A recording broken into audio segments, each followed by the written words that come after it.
recognitions tonight that we want to get done before we begin our council meeting. One of them, I was going to start with one, but I am not sure if he is here, which I don't think he is.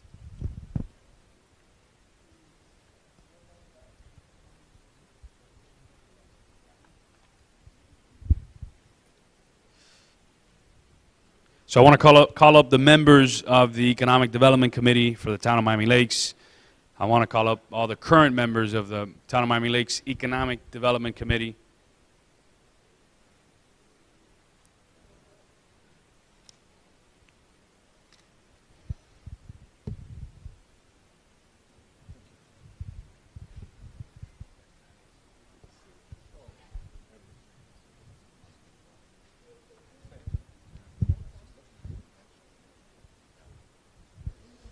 So these are currently the members of the Miami Lakes Economic Development Committee. We had a long-time chair who is an incredible member of our community who is going to be retiring from his public service here in the town of Miami Lakes. So I wanted to make sure that we recognize him and ensure that we talked about him a little bit, because this is somebody who brought incredible class to volunteerism here in our town, somebody who set the bar high for what it is to be methodical and really think out the issues and talk about them and do things the right way, the Miami Lakes way, and somebody who truly loves our community and really set the bar high for future members of the Town of Miami Lakes Economic Development Committee. And he's here with us today, and what I want to make sure that we all wish him well in his retirement is Chairman Michael Huffaker.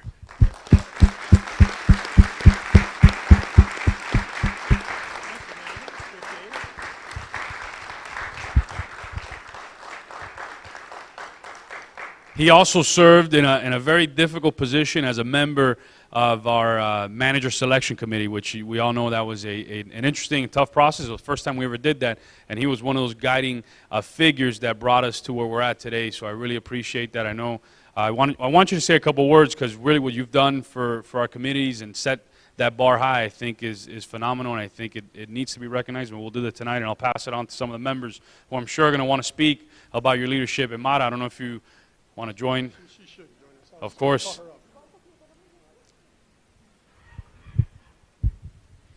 Thank you, Mayor Sid.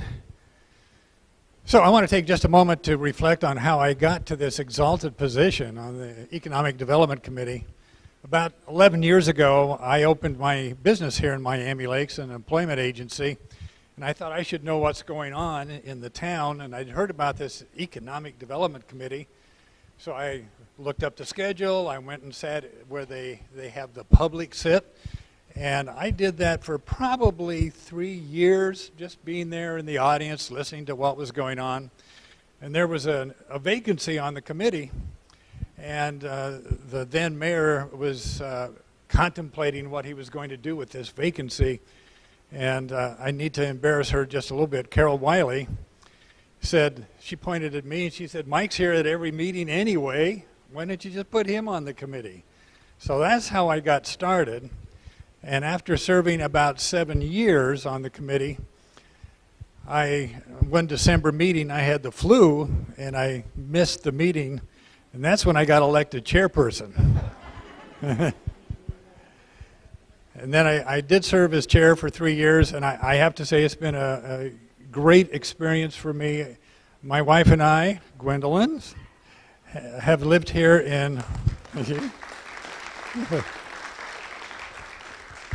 we've lived in Miami Lakes for about 15 years now. We moved here as a matter of convenience for where she worked and I was working at the time, and we have grown very fond of this community, and it's been a pleasure for me, a real honor to have an opportunity to serve and give something back to the community. I am a lucky guy, and I appreciate it very much. And I'm interested to, I've been off of the committee now for just a couple of months, and there are already new members, new chairperson, and it has a new face already. I'll pass it on to Eddie. I don't know. Thanks.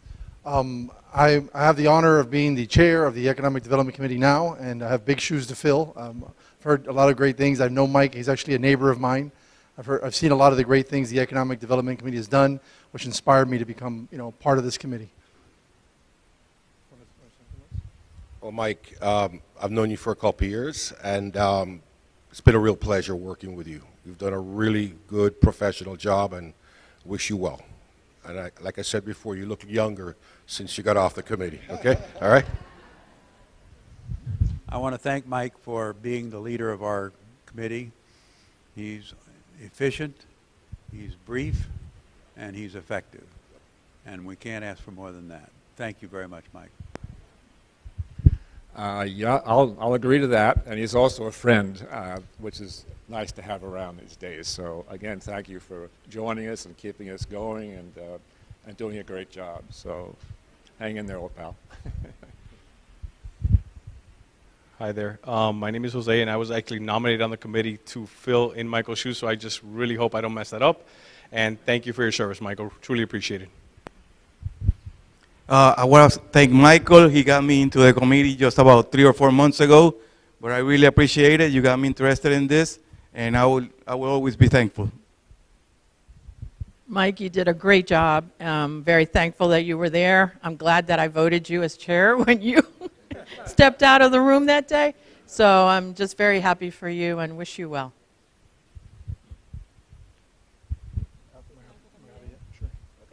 Michael, I want to thank you for all the years and all your effort and all your beautiful job, the commitment that you had put into this, not only that, but also to the Chamber of Commerce. We will be eternally grateful to you. Thank you, and we wish you the very best. I had the pleasure of doing a couple of videos with Michael, and it was great, and the mayor, promoting not just the Economic Development Committee, but the Chamber of Commerce here in Miami Lakes, which is really, really important for us. And when is it? November what? November 14th. November 14th. The chamber in a couple of days is the Chamber Expo at Shula's. Starts at 5:30, 5 o'clock. 4:45.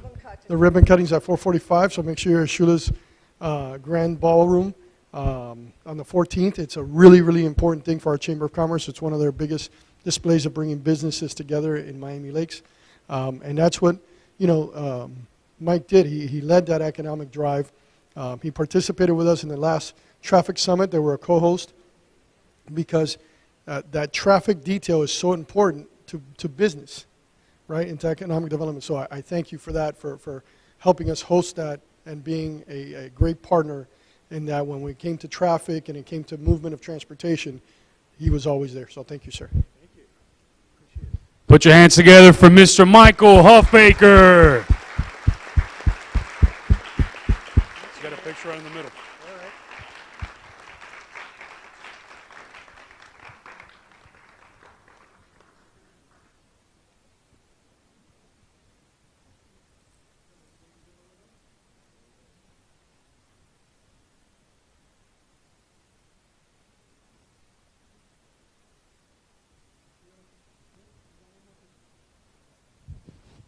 Thank you, Mike.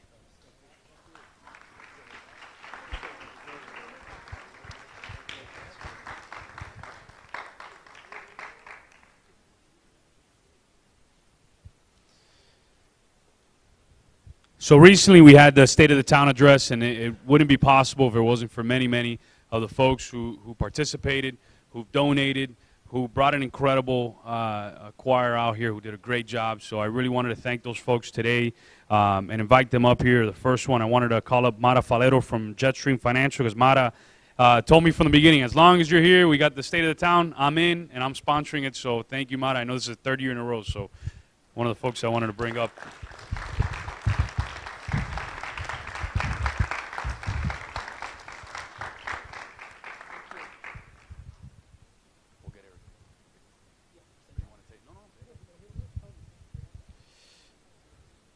And the incredible music was directed by Nick Mastrovito from Mater Lakes Academy, a Miami Lakes resident. Thank you, Nick.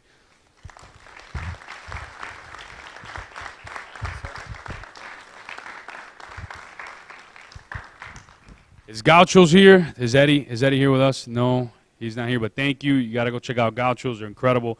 They provided the wine that night. Do we have Chef David Nunez from Miami Lakes Educational Center? They did a great job with the food. Their students did an amazing job.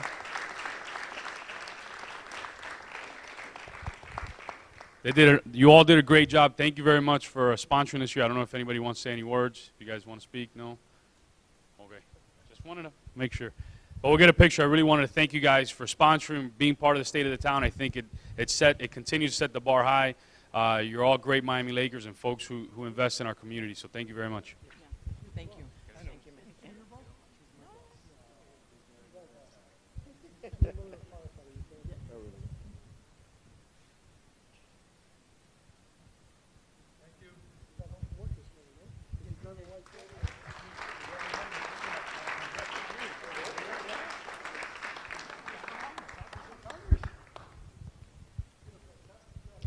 It's Tony Fernandez and Neil Robinson in the house. I see Tony Fernandez here. Chair Fernandez, welcome. Chair Robinson is not here. So we had an incredible event recently called Limitless Love Project, led by Ariana Rejas. And before we call Ariana, yeah.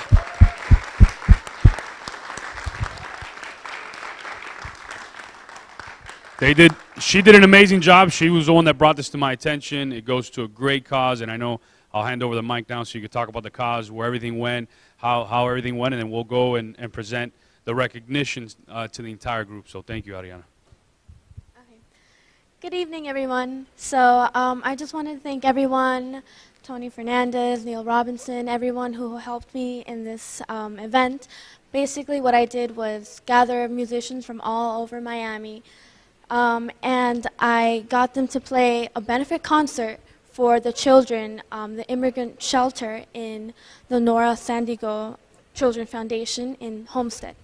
And each ticket to the concert was a donation for these kids. So it would be baby supplies, baby products, it'd be like hygiene products, and canned foods, and they all went to the children's in the Nora Sandiego Children Foundation. And I wanted to thank my conductors, Angelica Lozada and Alberto Bade, for conducting.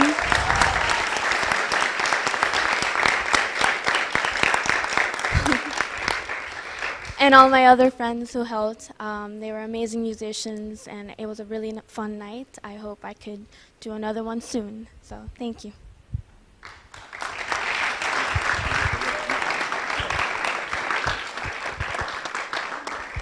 Thank you, Ariana, and it is my pleasure to serve with you on the Youth Activities Task Force, and really to see not only we get to see your leadership and we get to see your commitment to service every time, but at this event we also got to see your musical skills, right? I think it's very important to promote and empower our youth to do well and to do good deeds in the community, and I think this is a great example of it.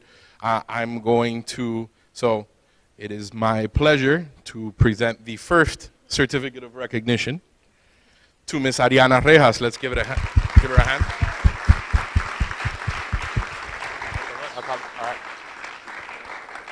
All right, and if we can have the conductor, Mr. Alberto Bade.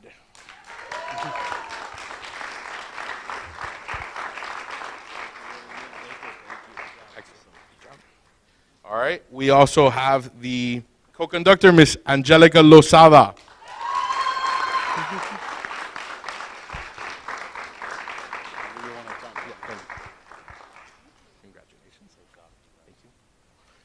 Mr. Alejandro Bermudez.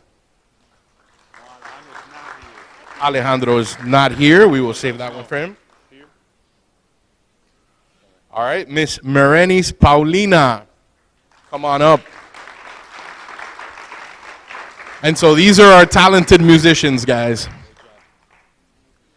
Mr. Shalom Vilera. Oh, there.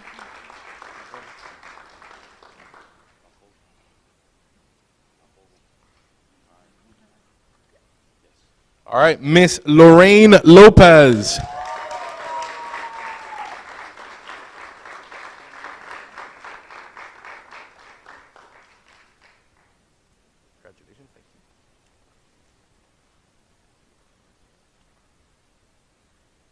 Mr. Kevin Borja.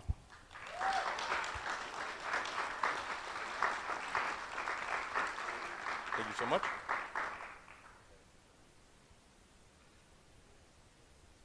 Miss Odalette Redilla.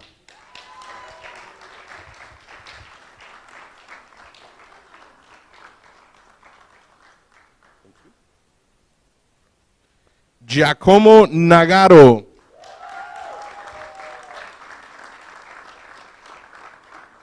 Impressive. Well done.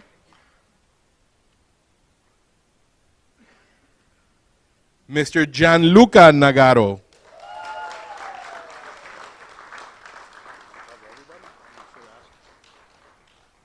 All right, and this is the concert soloist, if I am correct.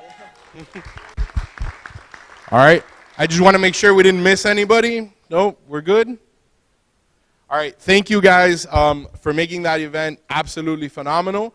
And not only was it a great night of music, we enjoyed all of the tunes, but it was for a fantastic cause. So thank you guys for doing your bit. Let's get a picture.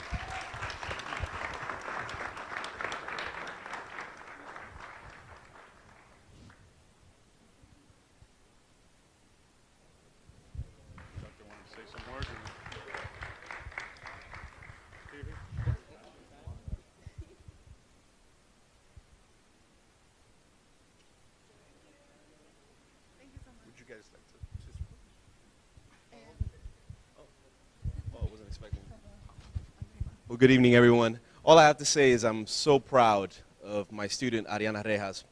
My youngest student, actually. She's actually a dual enrollment student. I'm a professor at Miami-Dade College, and she's one of my youngest students. But when a student can actually grasp the concept of using arts for change and enrichment in our community, there's really no greater lesson than a student can learn. So I really, really can't tell you how proud I am of Ariana and this whole event. So I really look forward to more events like this, and I'm very grateful for the mayor and everyone here honoring the musicians and the students. I think it's really special, so thank you very much. Thank you. Good evening. Same thing, just to piggyback on Albert Bade. I'm so proud of you, Ariana. Thank you so much, City of Miami Lakes, for allowing us to do this. And really important, thank you, parents. Without the parents, we wouldn't have any of these kids, so thank you so much. Thank you very much.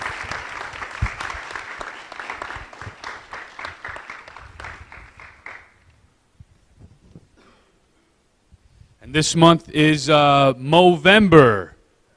We got a special guest, a Miami Laker here, who has who's going out. I know we celebrated Movember years ago, but we haven't done it in a couple years. So I got a call this week, and I was like, you know what? Come to our council meeting, talk about it. Let's see how we can help and participate with you. So, thank you. How's everybody doing? My name's Luis Reyes. I am raising awareness for Movember this month. Movember is an organization that supports foundations that support prostate cancer, testicular cancer, and as well as men's mental health. Now, the reason why I started doing this is because I found it cool, as you know, that men have a month dedicated to ourselves in order to raise awareness on our health, because we're not really too big into that. So, you know, I started a little group chat with my family, and I started a little donation page. And through that page and the texts, I realized that my uncle hasn't been to the doctor to check his prostate. He's 56 years old, you know, and my father as well hasn't been to the doctor for about 15 years, you know, so that really got me going, and I'm thinking that other people are, you know, people that have family members are doing the same thing. So what I started doing is posting it on my social media, and also I contacted Mayor Sid, and he allowed me to get up here today and speak on it. What you guys could do in order to raise awareness is get checked yourself, you know, starting with that. Tell a friend, tell your family to, you know, get this trend going, because, you know, a few facts I've seen, there's a 98% chance that you can survive prostate cancer if you get tested, you know, for it ahead of time. So also the mental health aspect, there is 75% of suicides in the U.S. are men. So that's a big difference between, you know, men and women. Also, what I was thinking for the town, you know, I know your social media is very good. You guys are very good at raising awareness, and I'm thinking maybe, you know, you guys could post on your social media and a few facts about Movember. You guys could start your own donation page yourselves. So, you know, I appreciate you guys listening to me right now. I hope I affected at least one of you guys, you know, in this room. Thank you very much. Is it a picture? And he forgot to mention he's growing out, it's called Movember, and he's growing out a mustache. So that's part of, so we'll take a picture and we'll share it. Yeah, when you see the emblem of the mustache, a big mustache on a baby blue ribbon, that's the sign for Movember. And so I'm wearing blue today in reference to last month we wore pink. So.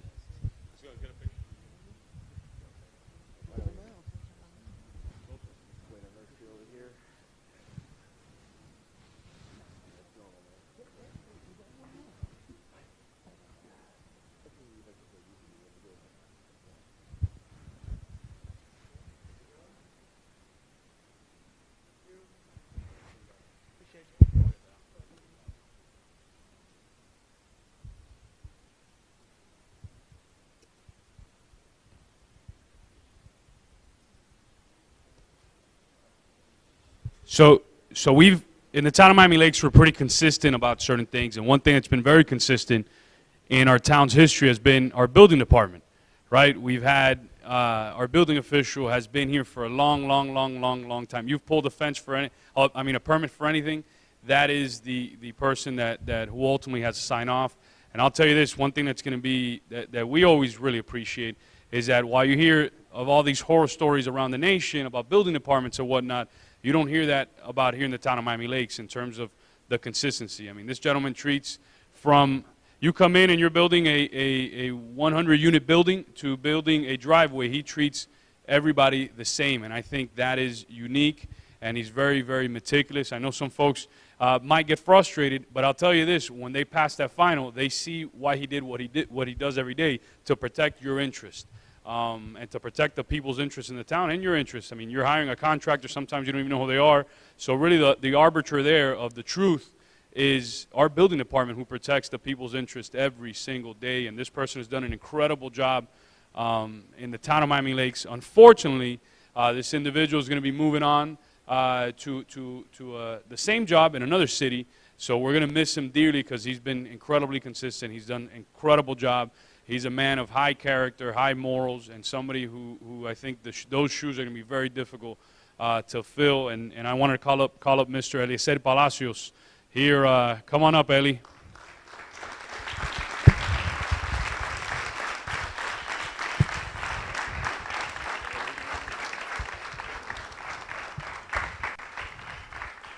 So we have a gift for Mr. Palacios, and I'll read it for you, Eli. Whereas Eliezer Palacio began his career at the town of Miami Lakes as a contractor in 2002, shortly after the town's incorporation, and whereas Mr. Palacio demonstrated special skills and assets, and in 2005 was hired full-time as the town's first building official. And whereas during his time with the town of Miami Lakes, Mr. Palacio has been dedicated to increasing the efficiency and accessibility of the town's building department. And whereas Mr. Palacio is a significant force in the South Florida Building Officials Association and was recognized by his peers in 2016 and 2018 as the Building Official of the Year. And whereas Mr. Palacio has always been committed to the safety and economic values of the homes, buildings, and infrastructure that serve the residents of Miami Lakes. And whereas Mr. Palacio developed strong relationships with the staff, as well as engage the citizens of the town of Miami Lakes. And whereas the town council wishes to extend their deepest gratitude to Mr. Palacio for the special and caring efforts he consistently put forth on behalf of the town to improve the town and to maintain the beauty, charm, and integrity of the town of Miami Lakes. Now therefore be it proclaimed, I, Mayor Manny Sid, by virtue of the authority vested in me by the laws of the great state of Florida and the charter and the laws of the town, do hereby commend Mr. Eliseo Palacio for his outstanding skills, work, initiatives, and exceptional commitment to the town of Miami Lakes while serving as the town's building official. And be it further proclaimed that the town and council wish him and his family much success and happiness wherever their lives and adventures may take them. Now, therefore, I, Mayor Manny Sid, Mayor of the town of Miami Lakes, and on behalf of the town council, staff, and residents, do hereby proclaim November 12th, 2019 as Eliseo Palacio Day here in the town of Miami Lakes. Congrats.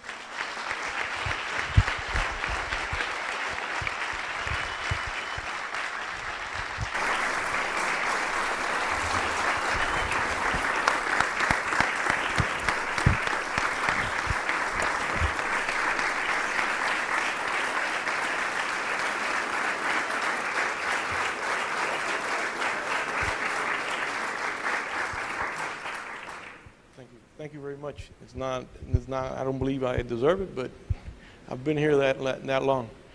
And when we started here, we started off a little Main Street, a cubicle that we didn't even have an office. And we got to this point of being able to be in this building. It's all because the residents and the staff that we've had. Thank you very much.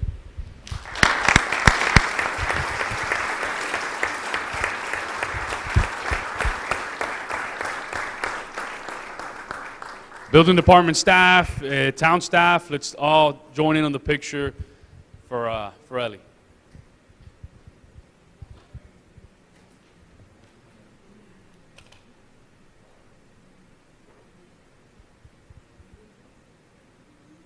By the way, and the person that probably will miss him the most is Miss Lourdes, who's been working with him for many, many, many, many, many, many years.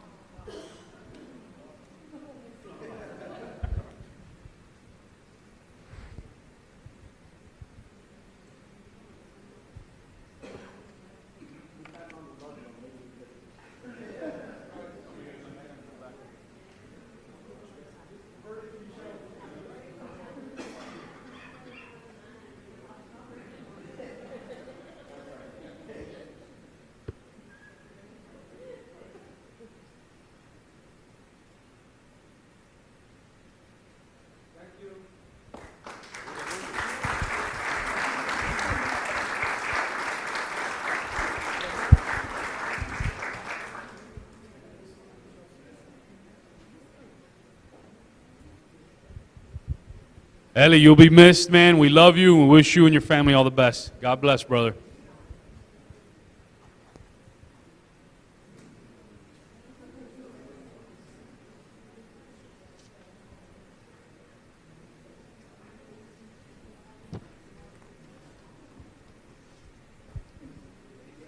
And before we head to our last presentation, which is a gala presentation, we have Kevin Valito here, he's a town resident, young town resident. He just wrote a book, a children's story book on special needs, and it's an incredible book, and I think it's a great segue heading into the gala presentation right after this. So Kevin, welcome. If you want to talk to the folks here and at home, what your book is all about. Well, I just want to thank Mayor Sid for inviting me here today to speak.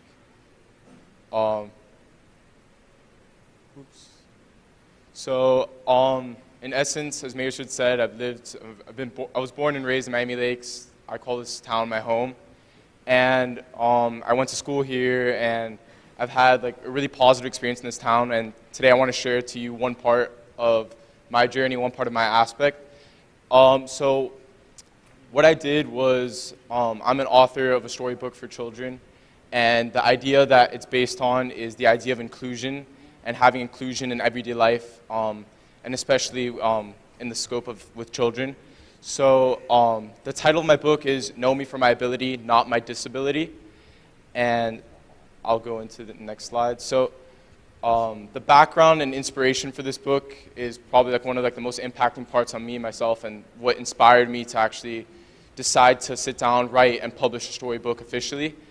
And that was my experience on the past 4 summers at Shake-A-Leg Miami.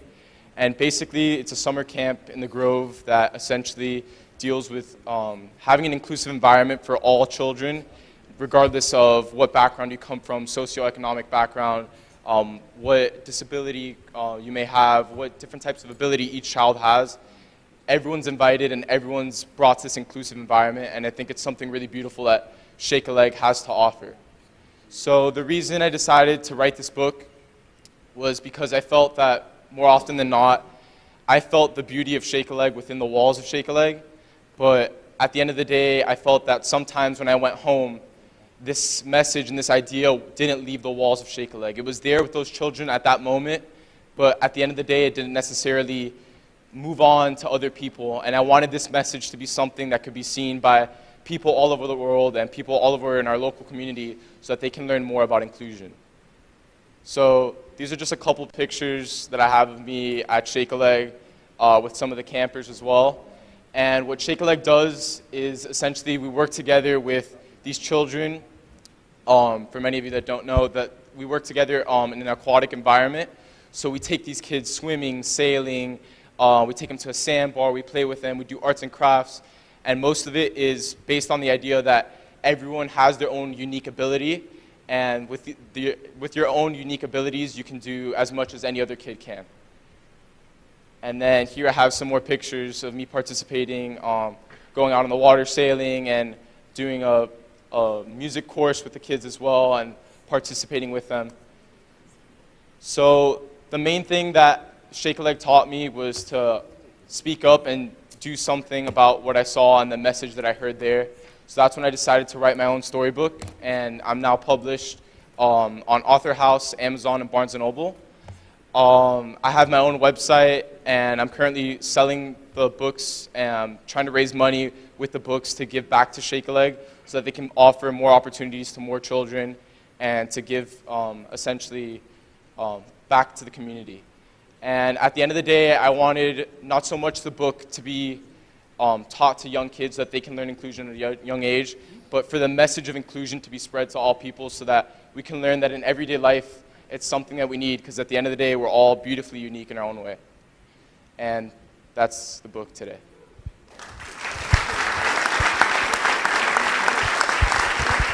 You got your book, right?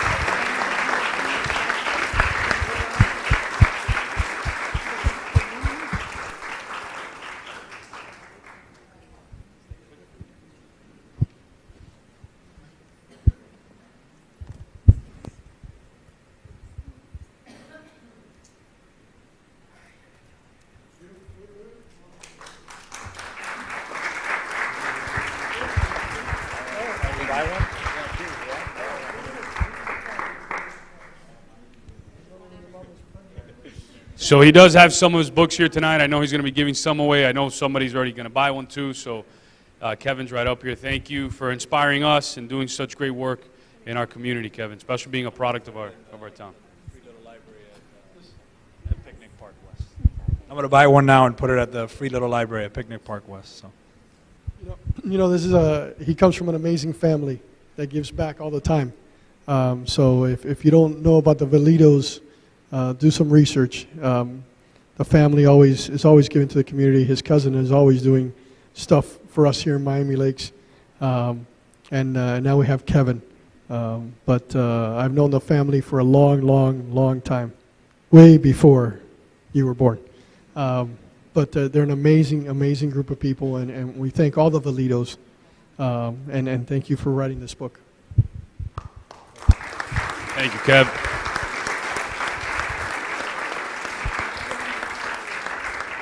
That's a great segue into us recognizing everybody that came together for the Mayor's Gala. I know when we talked about that, doing a Mayor's Gala and doing exactly what you're talking about in your book, having an entire society that looks at inclusion and embraces everybody. I think that's what our goal was. So tonight I know we'll be doing the check presentation and to officially unveil how much we raised a couple months ago at the gala, but I want to call up the members of the Special Needs Advisory Board who are here with us today. I do see, are there some here with us today? Yep, come on up.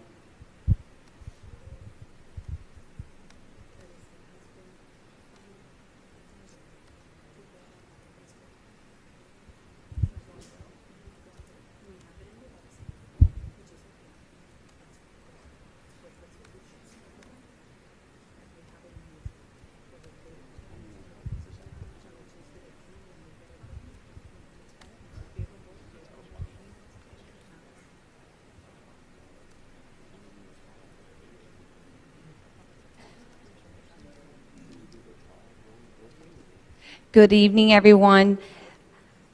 It is such a pleasure and honor to present these awards to these special sponsors who help contribute to such an amazing cause, especially this board here with these ladies who have won such a special place in my heart for what they do and the hours that they dedicate.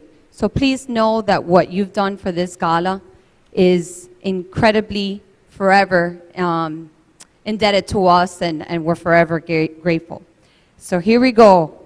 First one, for the amazing decoration beyond transformational what they did to Royal Oaks Park. It's the Fantasy Designers. Please come up.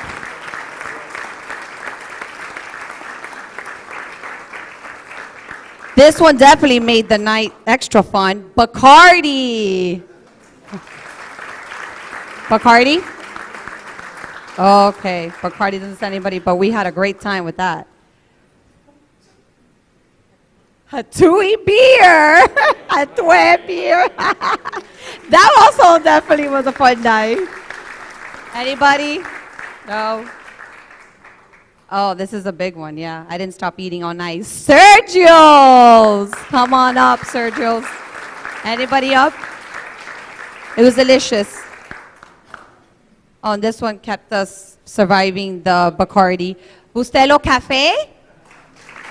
Thank you, thank you. No? In spirit?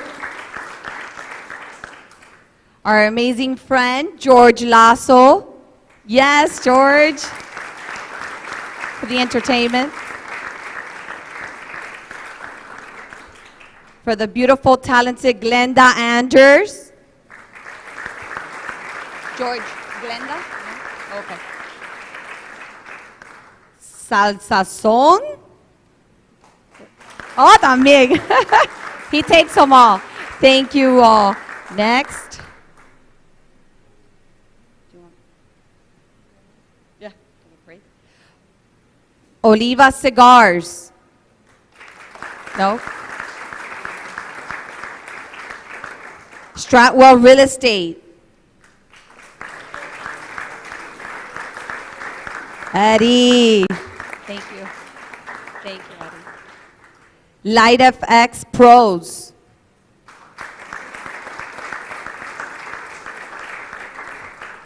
Layer 8 Solutions. Hey. Come on up, the price is right. You're too young for that, probably, that show. Joshua Hertz Law Firm. Thank you. The Therapy Labs. The Therapy Labs. Thank you. It's a big group here. Popular Bank. Popular Bank. Thank you so much, and they're here.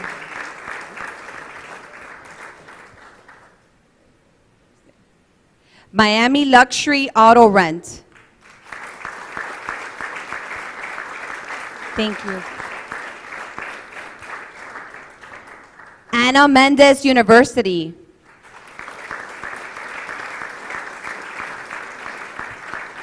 Thank you so much. Bank United.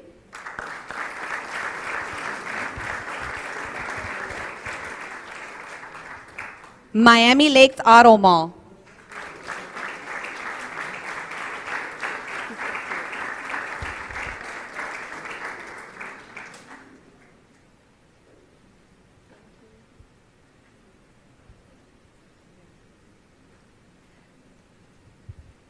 Yummy Vicky Bakery.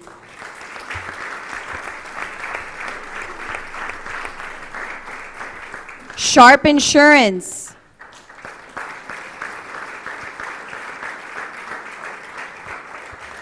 Golden Corner Jewelry. Thank you. Amarant Bank. We have anybody? Oh, uh-oh. Of course, Graham Companies. They just left. Lake Orthodontist.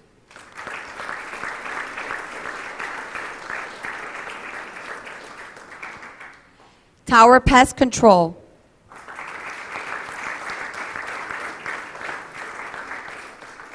Draft Pros.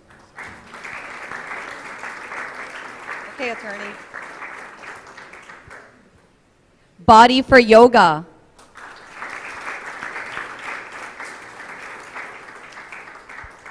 Hope Community Center.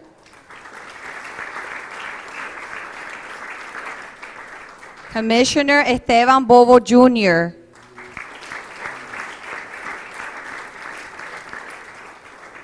Disorderly Blondes, they were a lot of fun.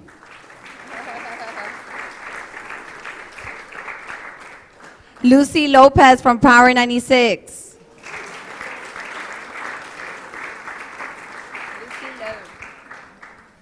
Hialeah Park Racing and Casino.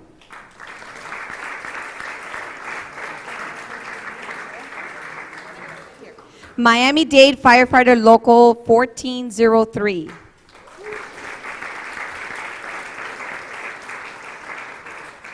Sun City Strategies. Event by Ellie.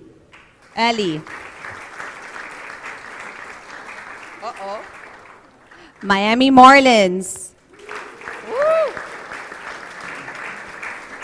Miami Heat.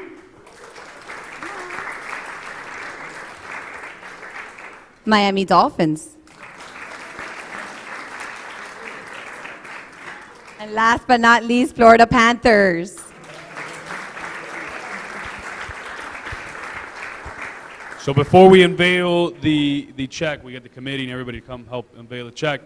We do have the video that they're going to play that just got launched today that showcased the gala.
So we have a special helper that's going to help unveil the check. What do you think, dude? You're in? All right.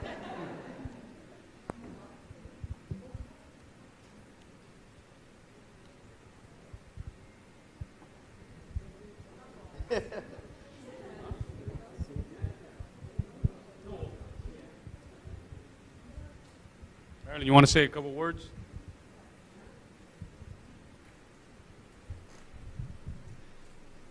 First and foremost, hang on to that check.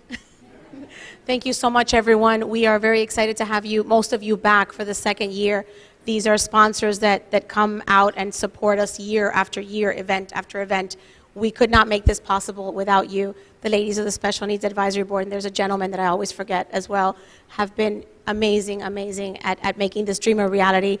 We're going to keep on moving forward, and we are growing beautifully. We are all inclusive. The future is bright for Miami Lakes. Thank you. All right, let's get everybody to help us count down.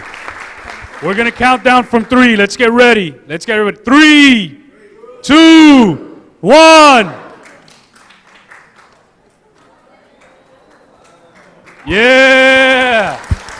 $25,013.12 to the Miami Lakes Special Needs Advisory Board. Thank you all. Thank you to the sponsors. Without you guys, this would not be possible. Thank you guys very, very, very, very much. That is huge. Okay, I'm the crier. Give me a minute.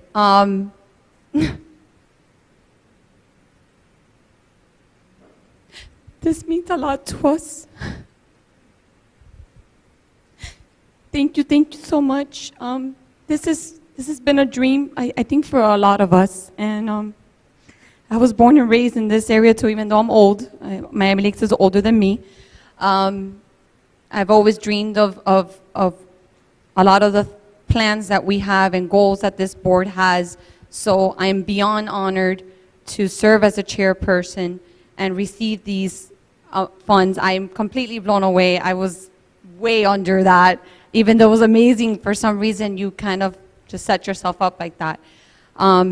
Thank you again. I have no words. As you could see, I'm shaking because I'm so excited to be able to move forward with a lot of the plans and the dreams that this group has.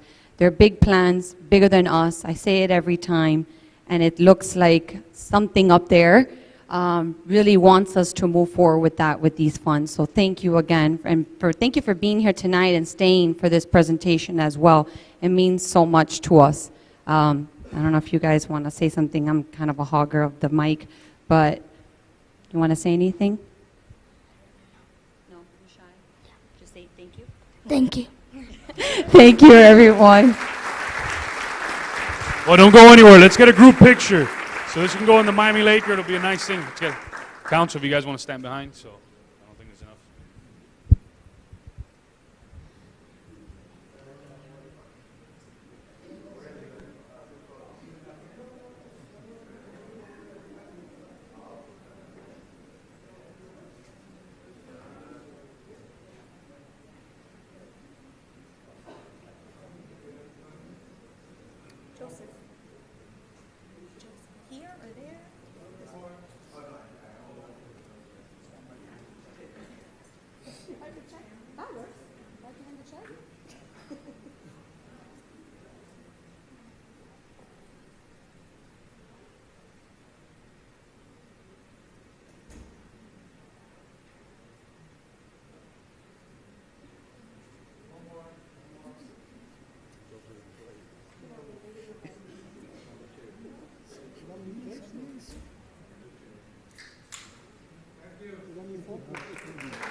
Thank you, guys. God bless you. Thank you very much.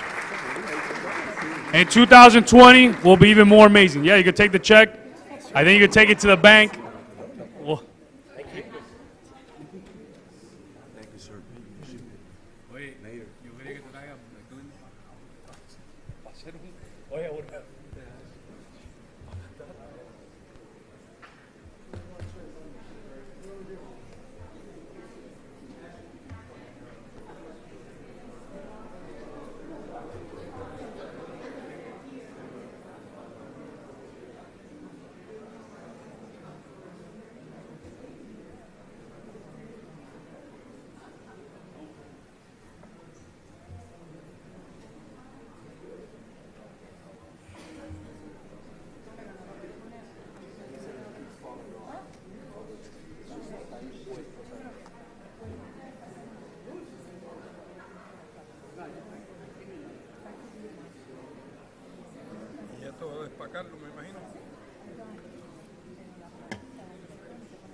I promised Miami-Dade County's property appraiser that I would get him out of here quickly, and I see him looking at me, so we have Pedro Garcia in the house with us today, who's graciously accepted our invitation to attend and speak. So we're about to start the meeting. Pedro, right when we're done with the prayer, we'll get you up here.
Nelson, are you ready?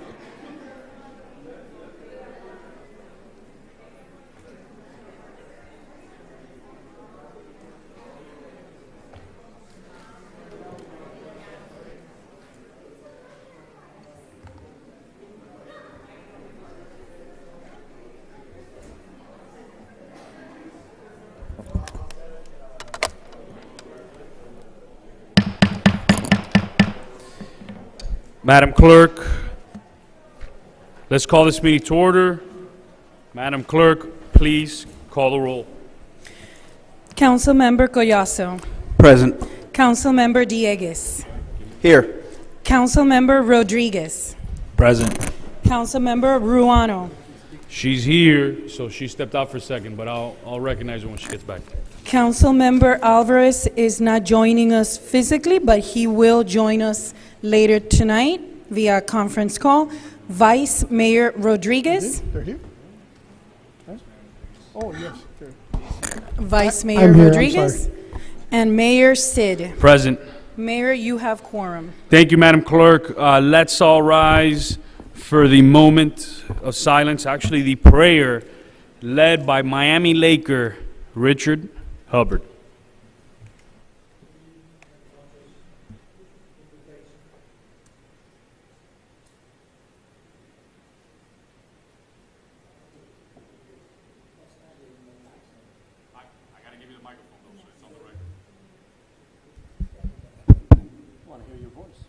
Thank you.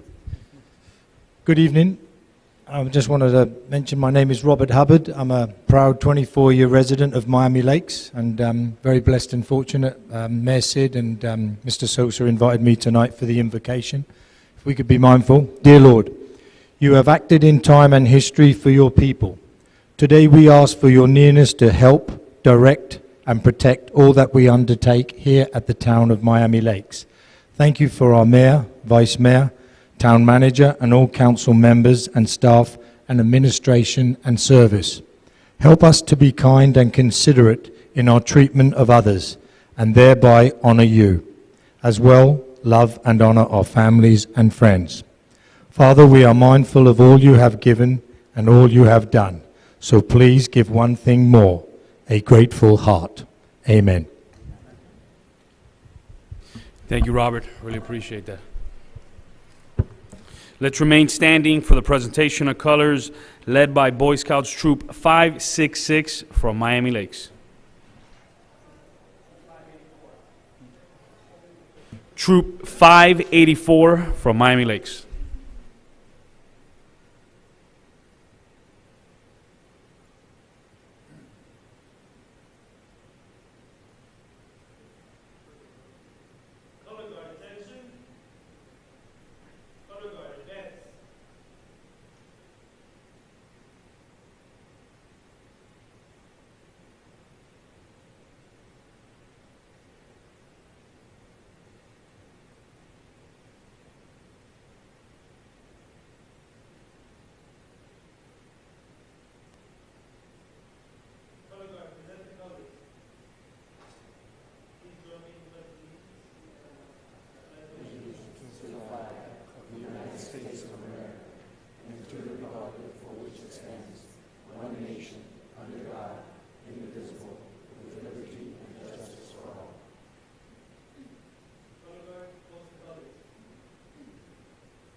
Thank you, Troop 584.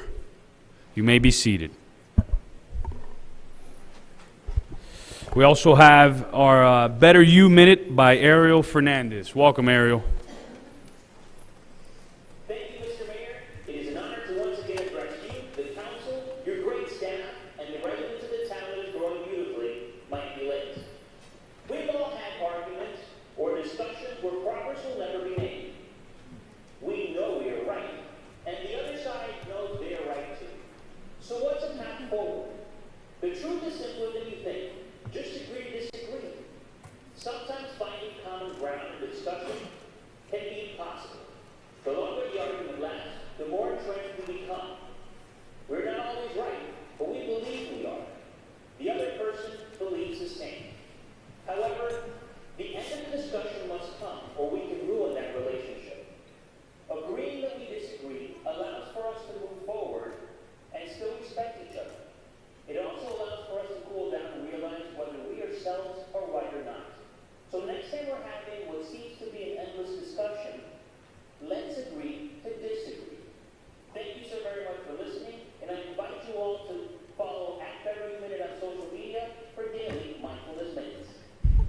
Thank you, Ariel, and I think we're going to export this to Congress, so we're going to have these mindful minutes before they start each session, so really appreciate that. Yeah.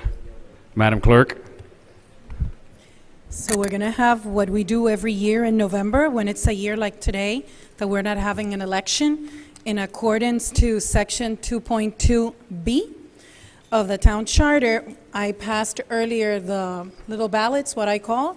Please just write your name and the colleague of yours that you're nominating to become the new vice mayor starting November 2019.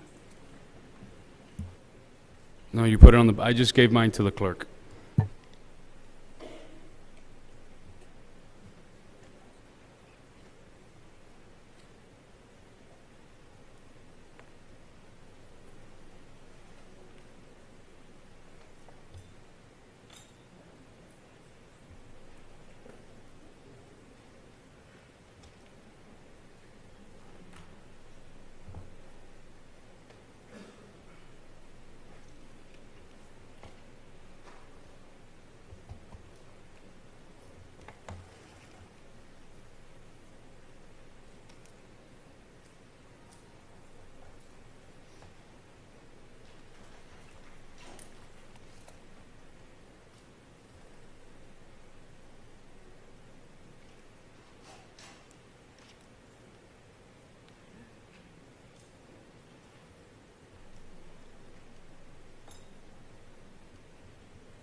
So I'm going to read how you all voted. We have Mayor Sid nominating Councilman Diegues. We have Councilman Collazo nominating Councilwoman Ruano. We have Councilwoman Ruano nominating Councilman Collazo. We have Councilman Diegues nominating Nelson Rodriguez. Councilman Rodriguez, Jeffrey Rodriguez nominating Nelson Rodriguez. Nelson Rodriguez nominating himself. And via text, Mr. Manager, you can see it earlier today, just 10 minutes ago, I sent the ballot to Councilman Alvarez, and he nominates Nelson Rodriguez. So we have 4 votes for Nelson Rodriguez, which is what we needed, 4 out of 6. He is the new vice mayor. So congratulations. Thank you very much. Congrats. Thank you, Start the Mayor. timer. I'm a short timer, yes. This is the last November meeting for me. And so hopefully by next year I'll be participating as a state representative. But thank you so much for your confidence and keeping me as vice mayor. Congratulations, Vice Mayor. Now you can order those polos. He wanted to order some polos the other day. He was like, I got to hold off. So I don't know. Good job. Order of business, deferrals, additions, deletions.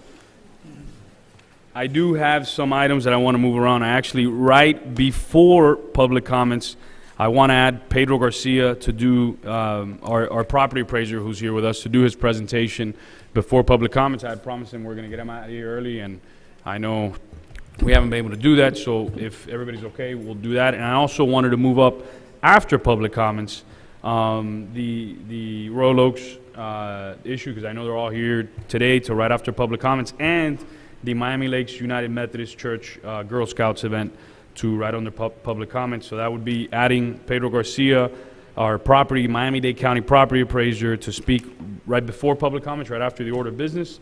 And then right after public comments, I'll move up Royal Oaks, I'll move up 14H, and I'll move up 14F, if everybody's okay with that. So, Mayor, I'd also like to put right behind either the Girl Scouts or the public appraiser, the Civil Air Patrol gentlemen that came in. They want to do a talk, give us a little talk about getting a Civil Air Patrol in this area. It's 3 to 5 minutes. right after the Miami Lakes United Methodist Church. Is that Perfect. Thank you. okay? Civil Air Patrol. Council, are there any other additions, deferrals, deletions? Seeing none, just want to repeat it. Pedro Garcia, our property appraiser, to speak right before public comments. He's going to do a quick presentation on his legislative priorities, some other stuff that we've talked about. Then after public comments, we'll do the Royal Oaks HOA issue, and we'll also do the Miami Lakes United Methodist Church and the Civil Patrol. And then after that, we'll just take the regular order of business, which is appointments after that. So, is there a motion? I'll move. Second. I'll second. All those in favor? Aye. Any opposed? Seeing none, the motion passes. Mr. Property Appraiser, I know we owe you dinner, lunch, something, because I know you've been here since 5:30, I think. So, hold on. Welcome, Mr. Property Appraiser. I had asked the property appraiser to attend today. Him and I had a great conversation. On the bottom. We had a great conversation the other day. There's certain things that he's working up in Tallahassee that I think are very near and dear to us, that I think it falls in line with some of the stuff that we're doing specifically on the special needs side that he's championing. We've also talked about adding some more on the language, on the trim notice, transparency for the special taxing districts, to add the entire name to show people what it. So that's something we'll be talking about in the future with his attorney, see if that's possible. But tonight, I know he wanted to talk about some of the interesting initiatives that his office is spearheading. Good evening.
Already with the new people that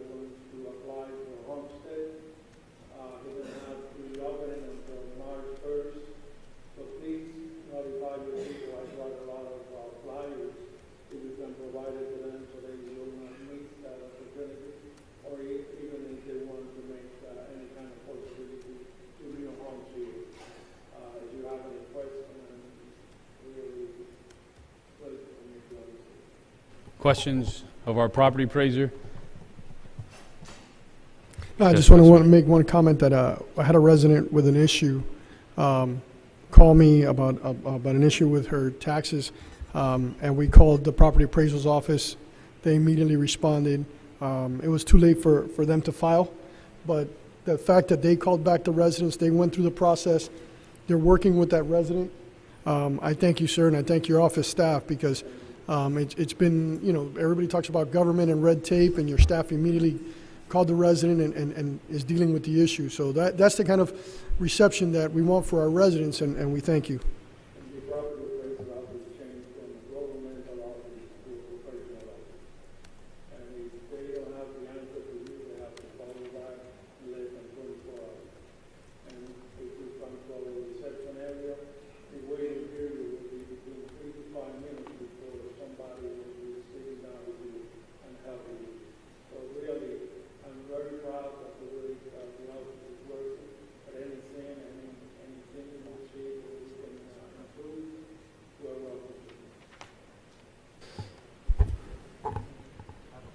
Yes, a question. Good. Thank you, Mr. Garcia, and I appreciate your time here, and especially talking about some of those initiatives and anything that we can do and advocacy-wise. I know that we can partner up. We've been debating a lot about our budget and our forecasting, and you know how sensitive and reliant cities are to the projections that your office makes based on the property values and the assessed values.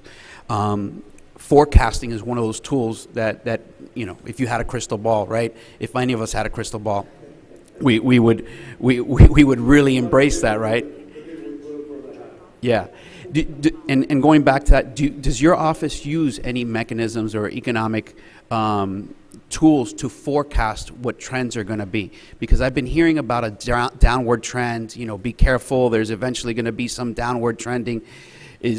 I see you shaking your head no. So not in the horizon.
Any other questions of our property appraiser? I know you're going to get a couple when the chair of economic development grabs you on the way out. I see him looking towards you.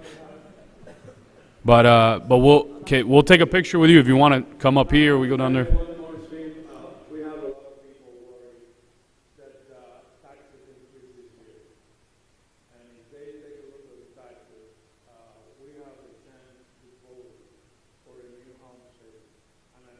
I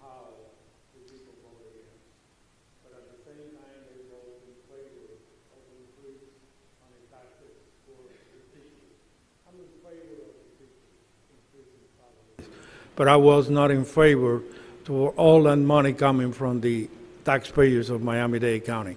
Right now, they're working in Tallahassee, and I hope we can sit down with the school board and find a way that if we got that amount of money from Tallahassee coming in to increase the salary of the teachers, that we may stop this increase to everybody on taxes because of the increase of the salary to the teachers. Thank you. No, thank you, Mr. Garcia, for being such a great champion of the residents, not only of Miami Lakes, but the entire county. You know, thank you very much. I'm with you, especially Mayor, at my age, I don't need anything else. You want to get a picture with our property appraiser real quick?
Thank you, Mr. Garcia. Madam Clerk, are there any remote public comments?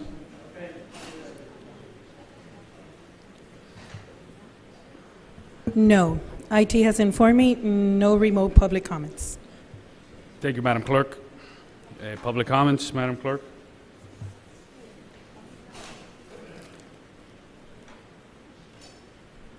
Bonnie, you'll be the first one up. I know the clerk has to read what she has to read every time, but yeah, you come on up. It'll take 30 seconds to read it. The town of Miami Lakes seeks public input and participation. However, the public purpose is not served when citizens become disorderly or disrupt the meeting.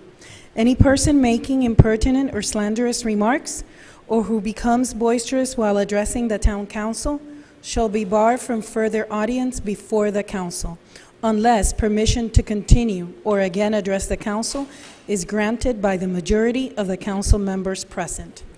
No clapping, applauding, heckling, verbal outbursts in support of or in opposition to a speaker or her remarks shall be permitted. No sign or placards shall be allowed in the council chambers. Public comments shall be limited to 3 minutes per person. However, the mayor may authorize the extension of the aforesaid time frame, and any extension shall apply to other individuals speaking on the same subject. All electronic devices must be set to silent mode or turned off. Persons exiting the chambers shall do so quietly. Thank you. Thank you, Madam Clerk. Council, I apologize, but I forgot to pull one of the items. If we can open up. Reopen the order of business. I'll second it. All those in favor? Aye. Aye. Any opposed? Seeing none, the motion passes. I needed to pull 14D, which is my item. I'm gonna work with the Economic Development Committee, then I'll bring it back. I want to get some feedback from the committee. I know they had talked to me about it, so. So you're removing it from the agenda? Yes, and I'll bring it back, hopefully. 14B? 14D, and I'll hopefully bring it back at the next council meeting.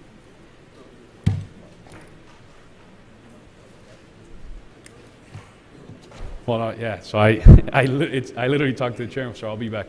I'll be there. Council, I'm going to, all those in, any motions? I'll move it. Move. There's a motion and a second. All those in favor? Aye. Aye. Any opposed? Seeing none, the order of business is closed. I apologize. Welcome, Bonnie. Just a reminder, we have 3 minutes. If you go over the 3 minutes, the council can waive if they'd like to. The requirement. I won't need 3 minutes. It's Bonnie Cintron, Lewis Road, Miami Lakes. Okay. That scared me. I just wanted to speak, make a brief comment about 14C. Councilman Rodriguez's proposal to have the month off be the month of December instead of August. And I thought that was a brilliant idea. And I just wanted to speak in favor of it and just say I would add one little stipulation, since the December meeting was usually when they swore in the newly elected people in November. They usually did that at the December meeting, but you can do it right after the election, like a few days after or a week after or something, and it'll all be taken care of. So I thought it was a good idea. Thank you. Thank you, Bonnie. Anyone else from the public wishing to speak? Anyone else from the public wishing to speak? You're welcome to speak. Welcome, Mita. Martha Mendez, 7000 Glen Eagle Drive. Did you postpone 14D? Okay. On the election of the vice mayor, the charter says, at the first council meeting in the month of November, the council shall elect one of its members as vice mayor. You weren't here when the original charter was voted on, but there was a lot of discussion and a lot of paperwork as to what went into every single one of those items in the charter. And if you go back, you can find the paperwork somewhere. The reason for that particular item to be stated in that particular way was because all of you, except the mayor who has specific duties, you're all the same. And being vice mayor is just a little something, and it was for a year. The next year, somebody else gets to be vice mayor, and the year after that, somebody else. And it was the first few years, Roberto Alonso was vice mayor for 2 years, and then people started talking about the intent.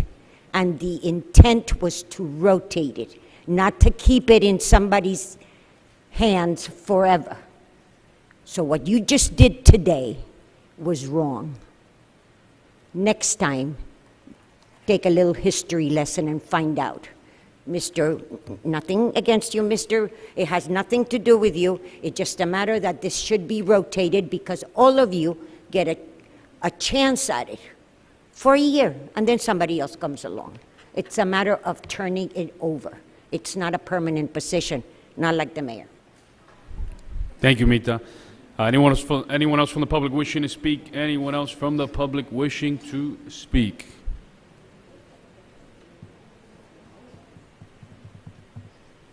Welcome, Claudia.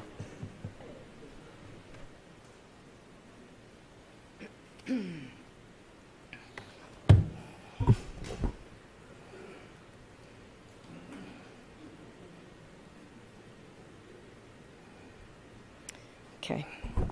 Good evening, everyone. Claudia Lucis, 8220 Menteith Terrace. I would like to first begin by recognizing the Veterans Day Parade Committee for all of their hard work, and Chairman Naib Hassan for his leadership. What an outstanding event. This event, in my opinion, is the best event in this town. It brings together many generations that year after year turn out to show respect and appreciation to all of our veterans. I'm so happy that despite the parade being cut out of the budget initially, the town found a way to fund this for next year. And this is an incredibly important event. And I hope that we continue to remember that. These are veterans who fought and continue to fight for our freedoms and liberties. That's what we enjoy today. So speaking of freedom, I know this item has been pulled, but it's public comment, so I think I'm free to speak since the U.S. Constitution grants me that. Speaking of freedom, I want to express my concern over the hashtag Palante campaign. We as taxpayers have invested a great deal of time and money on growing beautifully. We have the logo underneath the overpass by the Palmetto.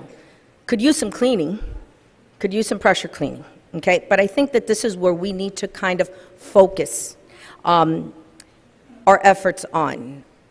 If we're looking for something that we need to focus our efforts on, maybe we can consider repaving 82nd Avenue, which is in complete disrepair.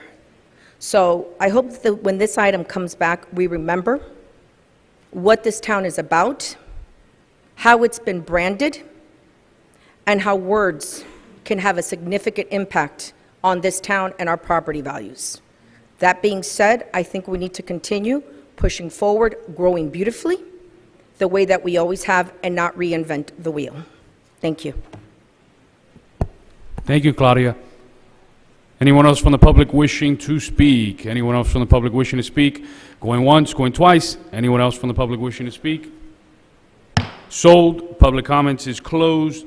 We're moving on to the items that we moved up, which is actually my item on, we have 3 items before we go to the appointments. It's my item 14H. Council, I do need a waiver on this, and I'll explain how it came about. I'll move to waive. Second. All those in favor? Aye. Any opposed? Seeing none, the motion passes. So, Council, when I had first pushed to have the special taxing districts turned over to the town, one of the things that I always really push for is to empower our residents in the decision-making process. The council made the decision of creating committees for that process. There's an ordinance in place to do that. So this past week, I had the Royal Oaks Homeowners Association come meet with me upstairs. They had talked about a proposal to combine both east and west. I know there's been an issue on the west side with quorum. The east side's been working really well due to really Marcus Gutierrez, who was a driving force, recruiting everybody, kind of getting everybody excited about this on the east side. So, but the Royal Oaks Homeowners Association brought up some good points as to some of the history, and they'll come up in a bit and they can speak about it.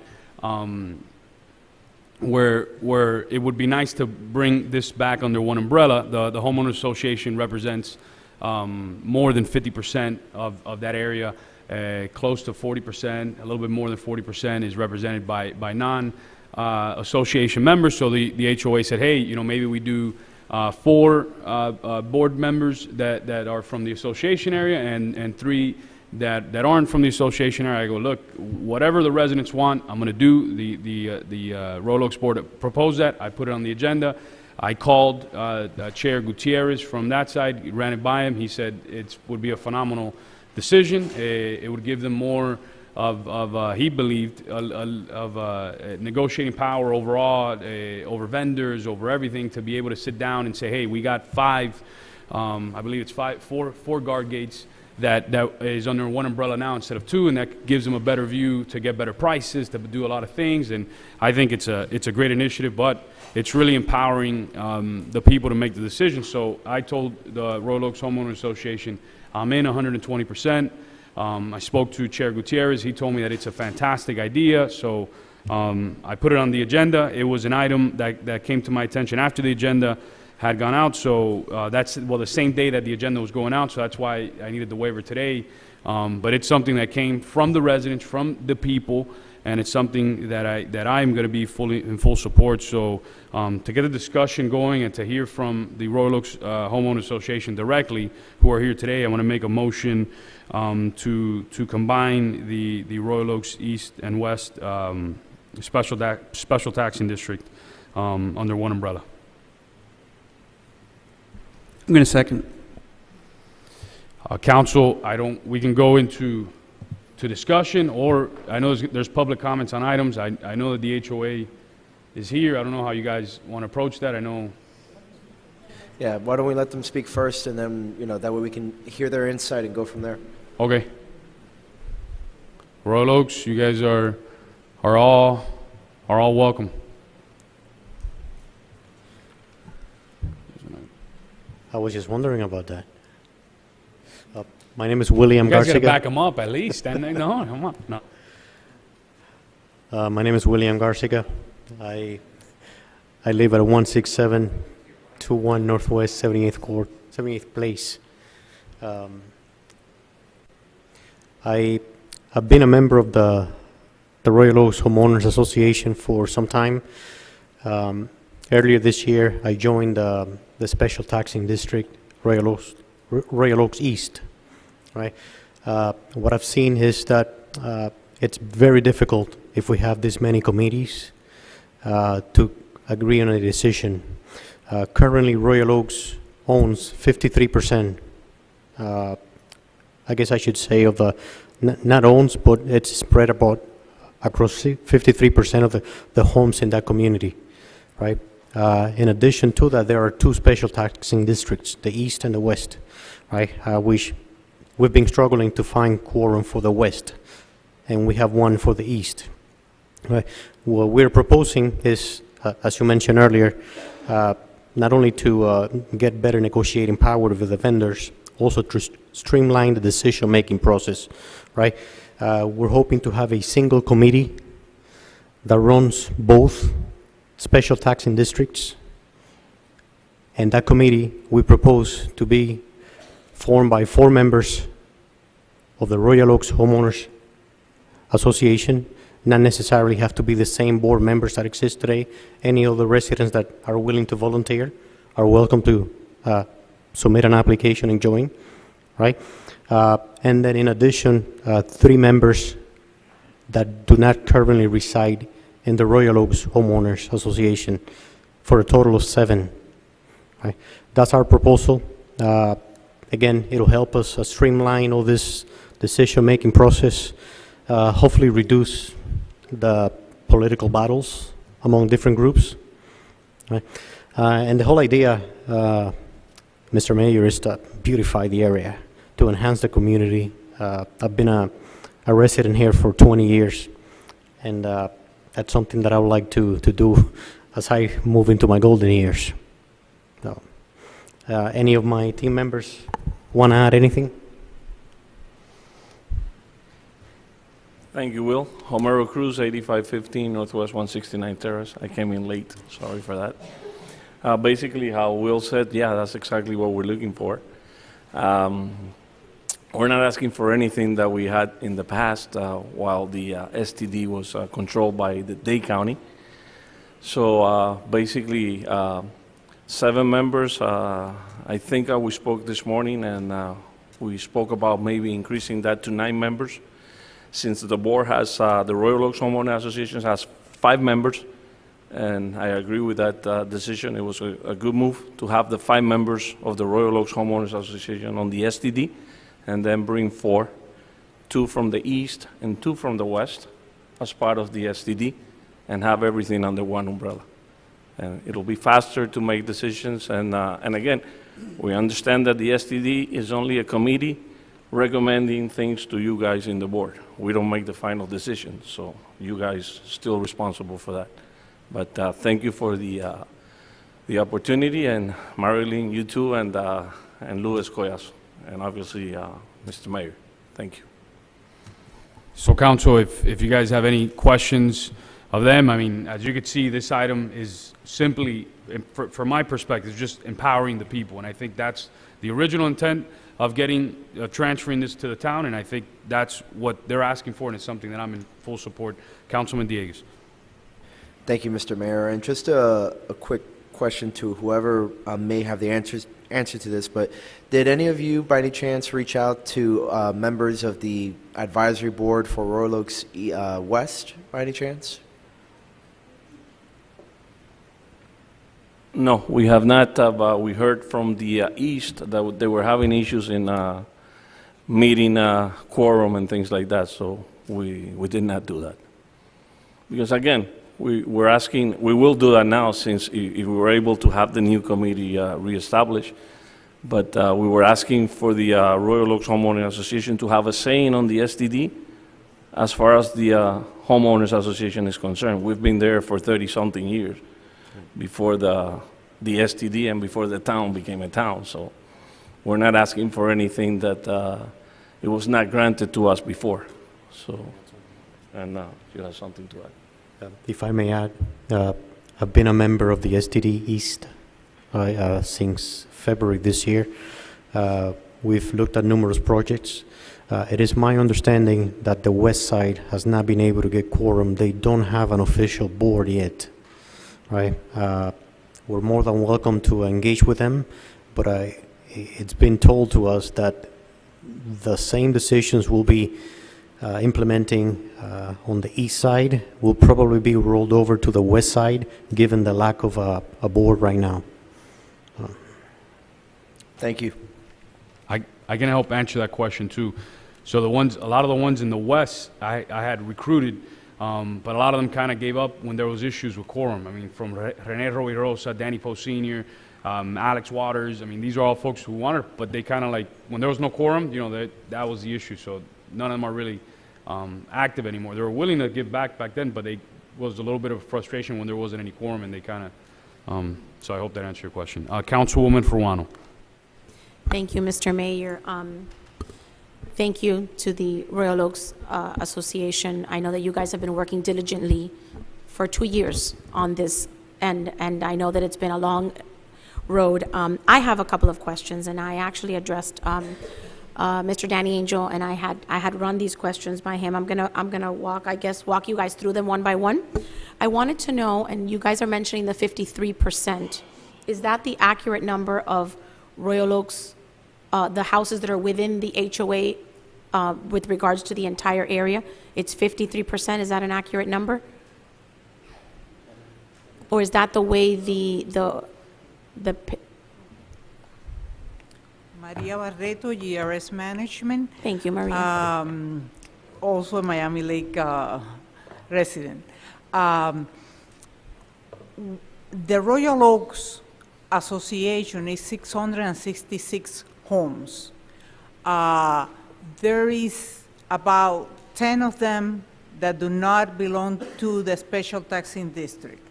If you notice on 82nd Avenue, there's a cul-de-sac that does not belong to the special taxing district because they were not able to close that entrance. Okay. Since there were homes built in there, right? So, so give and take is about, but we are way over the. Now the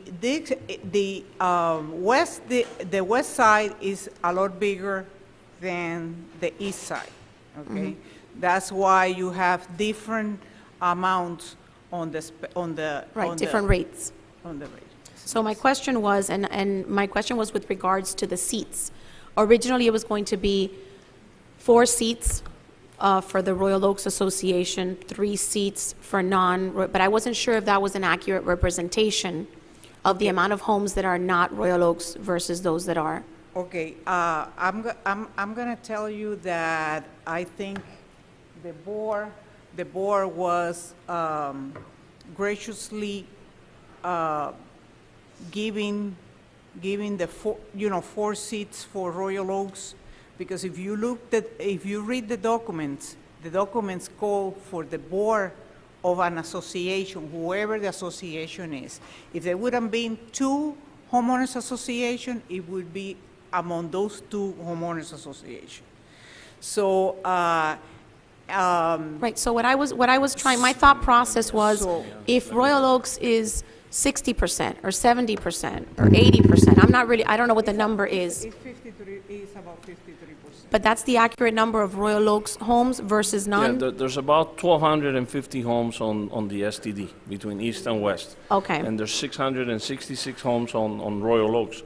So that's about 53.28%. Perfect. So we do have more than 50%. Okay, so that was the number that I was looking at. Yeah. Beautiful. So that answers my question. Thank Yeah. you so much. And that's why it was the ratio of 4:3. If we go with the 9 members, it'll be the ratio of 5:4. which we're okay with that as well. Okay, perfect. That answers So my we question. can have more Thank people you. from the east and west participate as well, outside the homeowners association. Thank you, thank you. Another question that I had with regards to merging them is that since there are more homes on one side than on the other, with regards to level of service and the rates that would be applied, the actual special tax that would be applied, that would not be the same for both sides. No, we're not changing that. Remember, We we're would still going to still- have STD on the east and the west Okay, under one committee, okay, so there which would is under still, one homeowners association. there would still be two separate budgets, and there Yes. would still be two We have to- separate We have rates? to keep that. We can't touch that. Perfect. That was Yeah. my other question. And another question that I had was with regards to the current special taxing district board that exists for the east side. I had the pleasure of attending one of their meetings last week, and they seem very organized. They seem to be moving forward. What will happen to that? What will happen to that group and to the decisions that that group has made?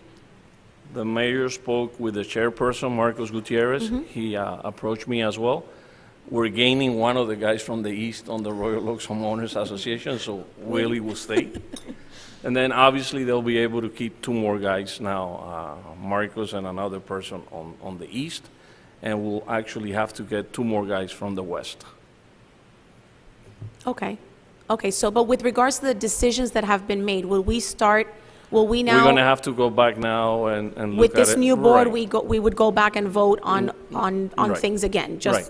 just to But keep the it. position on the board is not any different than what they have done so far up to No, I today. just wanted to make sure that the votes that have been taken on that particular board don't roll over No, onto the entire board now. You guys would meet from Right. scratch and start the Correct. conversation Yeah. from scratch. exactly. Yeah. Thank you. Thank you you. very much.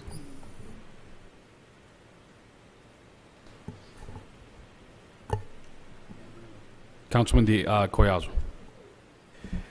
Thank you. And Marilyn, I think your line of questioning was kind of the reason that I had reached out to Homero and to see if that arrangement could somehow be a little bit more equitable, because I attended that meeting with you as well. And what I saw at that meeting was a bunch of people really wanting to get involved. And what I didn't want to happen was when we start truncating this board, because that's what's going to happen. There's some people that are going to fall off, that we somehow then we're seeking the people's input. That's the whole premise of having these boards. And I wanted to see if there was a more equitable way of doing it, and maybe even having more fair representation or more balanced representation. So I approached Homero and I said, look, would you be okay with the following? Does this make sense to you? He said, absolutely. That way we can retain kind of the people that are participating on the other board and have complete participation from our board. If you really want to make it equitable and really get down to that fine number, I just think it's not necessarily manageable. You'd have a board of 11. You'd have a 6-5 split.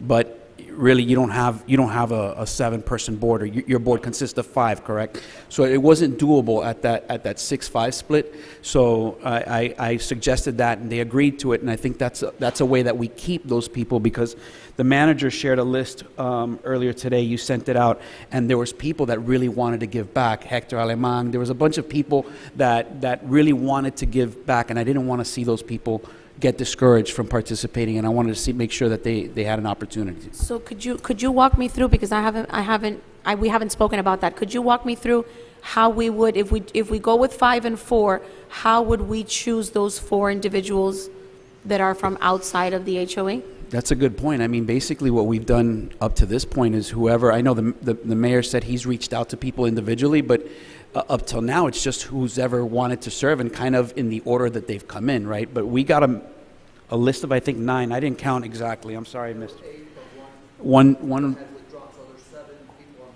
But out of those 7, there's 3 here. There's 3 of you from that list of 7. And I know Jesus Mendoza called me today. He Correct. definitely wants to be. Jesus Mendoza, and I wanted to make sure that those people had the opportunity to participate as well. So if I'm clear, there was a list of 8, it came down to 7. Of those 7, 3 are in the Royal Oaks HOA, so we have 4 that are non-HOA, which would be the 4. I have on this list Manny Homero, I have Jesus Mendoza, Hector Aleman, Rabbi Weiss, George Yenena, and Manny Lopez were the names that the manager submitted to us earlier today.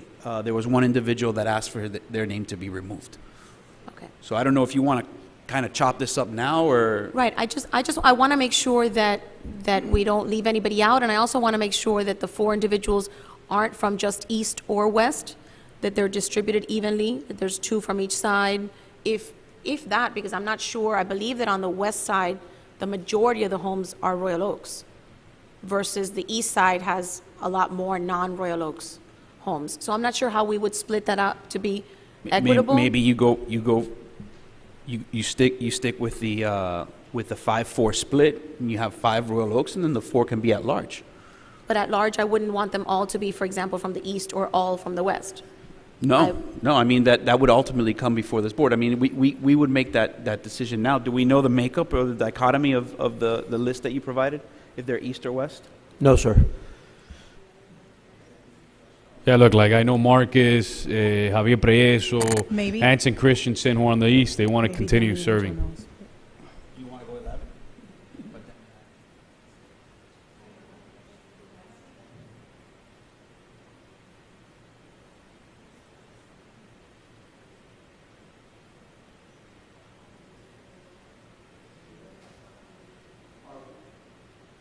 I guess just for clarification's sake, because when we bring this back, I want to make sure that we have all the questions answered and we bring you back the right product. What's being proposed is that the 5 board of directors from the Royal Oaks HOA would be automatically on the Special Taxing District Advisory Board? They when they spoke, they said that could be, but it doesn't have to be, right? Okay. So Because I'm just trying to see, because then there's no guarantee if those are east or west. They could be all east guys, or it could be all west residents. Just quick clarification. When we sat down with you, we were talking about the 7-4-3 split. Now, if we go to a 5-4, it will be perfect because we don't have to let one of the board members out from the STD. So that will make it okay with the homeowners.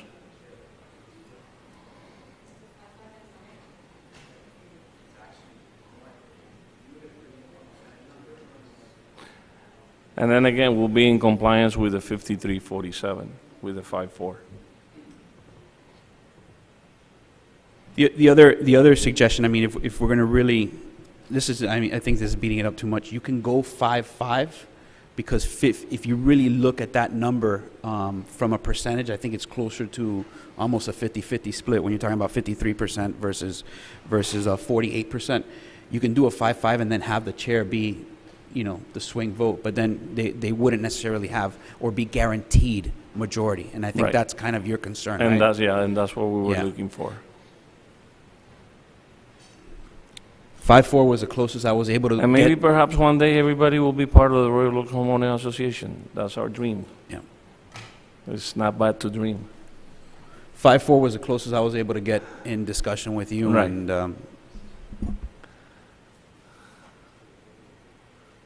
guys, we're amending an ordinance, so even if we pass it tonight, there's 2 more bites of the apple to get this right. So, my opinion, pass it tonight. It has to go to another hearing next month and has to come back in January. Resolution, Mayor. Oh, it's a resolution? Yes, sir. Oh, so it comes back once. But at least it I thought it was does, an ordinance. your Go. point is accurate, that it does have to be brought back to you. So there's another bite of the apple in December. So if we got anything wrong, we have time to fix it. So Yeah, I think what the managers is trying to do, though, is by the time we get there to the resolution stage, yes, it'll be another bite of the apple, but at this stage, we'll have most of this fleshed out by then. I think that's what his point is.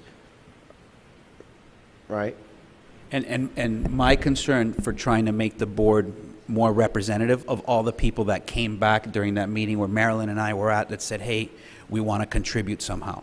So that was my impetus for kind of increasing the board, and my recommendation. And that's fine because it worked out perfect, because like that we don't have to, all of the board members from the HOA will be on the STD. So the direction is, we're gonna combine it, put it at 9. I think the toughest question is, what does that 9 look like, right? Let the manager work with the homeowner association and Royal Oaks East, the special taxing district committee. Let them work it out between now and then, which I'm sure it's a couple phone calls, and then just come back in December and just flush it out like that. I think it's important that we flush out a mechanism for how we elect the 4 people. Because now if we have more than the 4 spots, we should come up with how we go about picking those 4 people. But that's why I think working with the homeowner association, working with Marcus and his group, having a meeting with them, I think they'll be able to figure it out. Those are very intelligent people, and they can all kind of work it out, I think.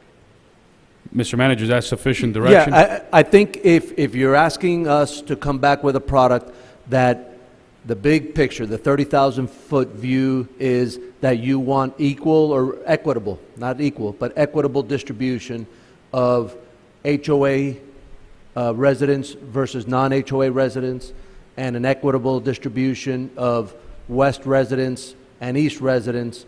If that's a global enough direction, And I a fair process for selecting those 4 individuals. I think is part of the what we think is important. We want it to be equitable, East versus West, but we also want a fair process to appoint those 4 members that are not going to be HOA board members. And even the ones that are HOA residents, the members of the board of the HOA are selected directly by the residents by an HOA vote.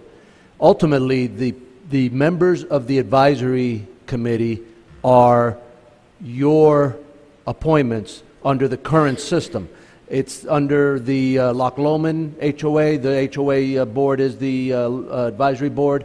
Under the other one, Section 1, I think it's called, the HOAs designate a representative. But in these, if you want to forego your ability to select the HOA residents and just have it be members of their board, there's a possibility that it may not be equitably distributed between East and West. That's the only quirk in the whole thought process. One more question. Is there anything in your condo association bylaws that says how many representatives you have to have from East and how many on the board? No, and it is worth to make this note, since you want to balance the East and the West. In the board of directors, there's 4 members from the West and 1 from the East. Okay, so this is something that you need to take in consideration as far as your formula of balancing East and West. So I wanted to add that. That's the problem. Right. I wanted to add that is 4. So if you adding people that were in the committee for the West, for the East now, it kind of going to balance out much better. Yeah, and the deputy town attorney is showing me information about the appointment of council members, their appointments to committees, that it has to be equal. So there's some quirks in the whole process. Mm-hmm. So the number of 9 may be problematic, but I don't know that for sure. Obviously, we haven't had the opportunity to look it through. 7 may be the right number that won't conflict with anything in the charter, but we'll look at it.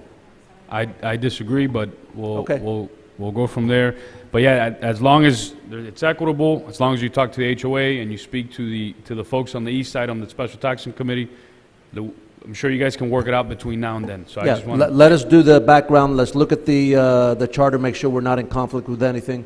We'll work with the HOA. We'll work with the, I guess, the East Special Taxing District, because they do have a composed group and they've been up and running. And then we'll bring you back something that we believe will meet the letter or the spirit of what the direction's been. From my perspective, I'm less concerned of having an appointee as an elected official, like unlike committees where we have appointments, and more that we have a board that's representative of the community. So I don't mind when we pick a board that it comes by, like in front of us as a slate or as a group. Like I don't care to have a delegate on the board. So I think unlike committees, that's why I think 9, or at least that number, to me was okay, because I didn't necessarily want to have an appointee. As a body, I don't know if we can do that, if we can select a slate or a group as a body. We'll look at it, and obviously your desires, if they conflict with the charter, then our hands will be a little tight. But we'll look at and do the due diligence and make sure that we're not in conflict, and then we'll bring you back something that we believe meets the spirit of the discussion here tonight. Thank you. Anyone else? I think there's enough direction there to, all those in favor? Aye. Aye. Any opposed? Seeing none, the motion passes.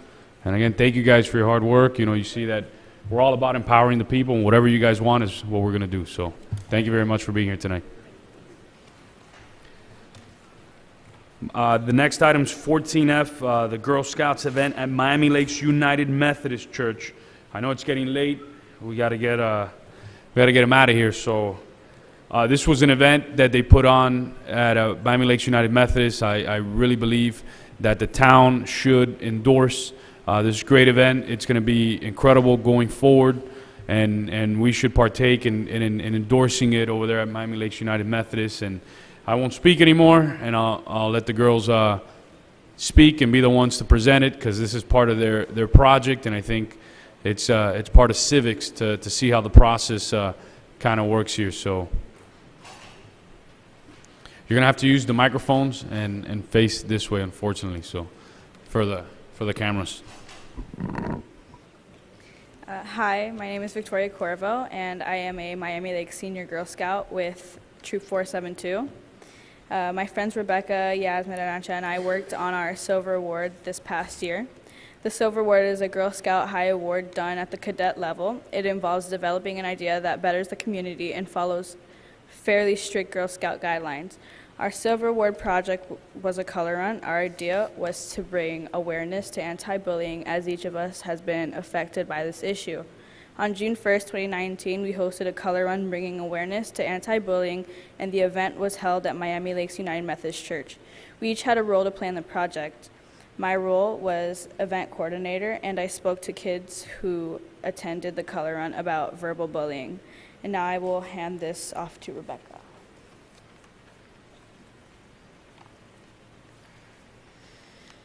Good evening. My name is Rebecca Tannehill, and I am a Miami Lakes cadet with Girl Scout Troop 472. My role in the color run was financing and graphic design, and I spoke with the color run attendees about mental bullying. Hi, my name is Yasmin Leon, and I am a Miami Lakes cadet with Troop 472. My role in the color run was materials and pledge director, and I spoke to scouts about physical bullying. Good evening, my name is Arancha Llamas, and I am proud to be a Miami Lakes Cadet Girl Scout in Troop 472. My role was contact advisor, and at the color run, I spoke about the different types of cyberbullying and their effects. A major component of the Silver Award is its sustainability in the community. Our Color Run project will be considered sustainable, having the town of Miami Lakes officially adopt the project this evening and on a yearly basis to bring awareness for a cause of your choice. Thank you. Thank you. I know you all had some pictures. Were you able to submit them, or is that something you want to send to the...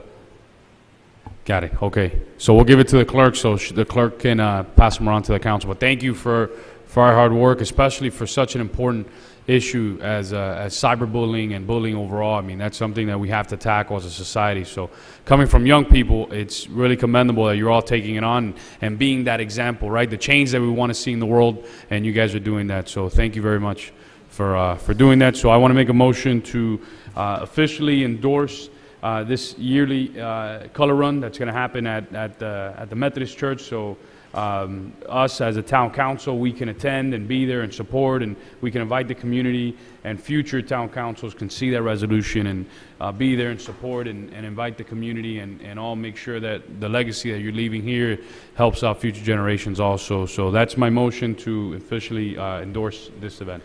I'll second it. Just one quick comment, make sure that it doesn't interfere with the color run we have in December. There's a second one, so there's one in December. Do you guys have a date for the color run yet? Well, the color run this year was in June. right? Yours? It was in June, so Okay, it's in June. perfect, so I won't interfere. Thank Yeah, you. because there's another one in December that we do, so no, that's perfect. Any further, Councilman Rodriguez? No? Anyone else? No? Seeing none? Thank you very much. All those in favor? Aye. Any opposed? The motion passes. Thank you, girls. Congratulations, girls. Good job.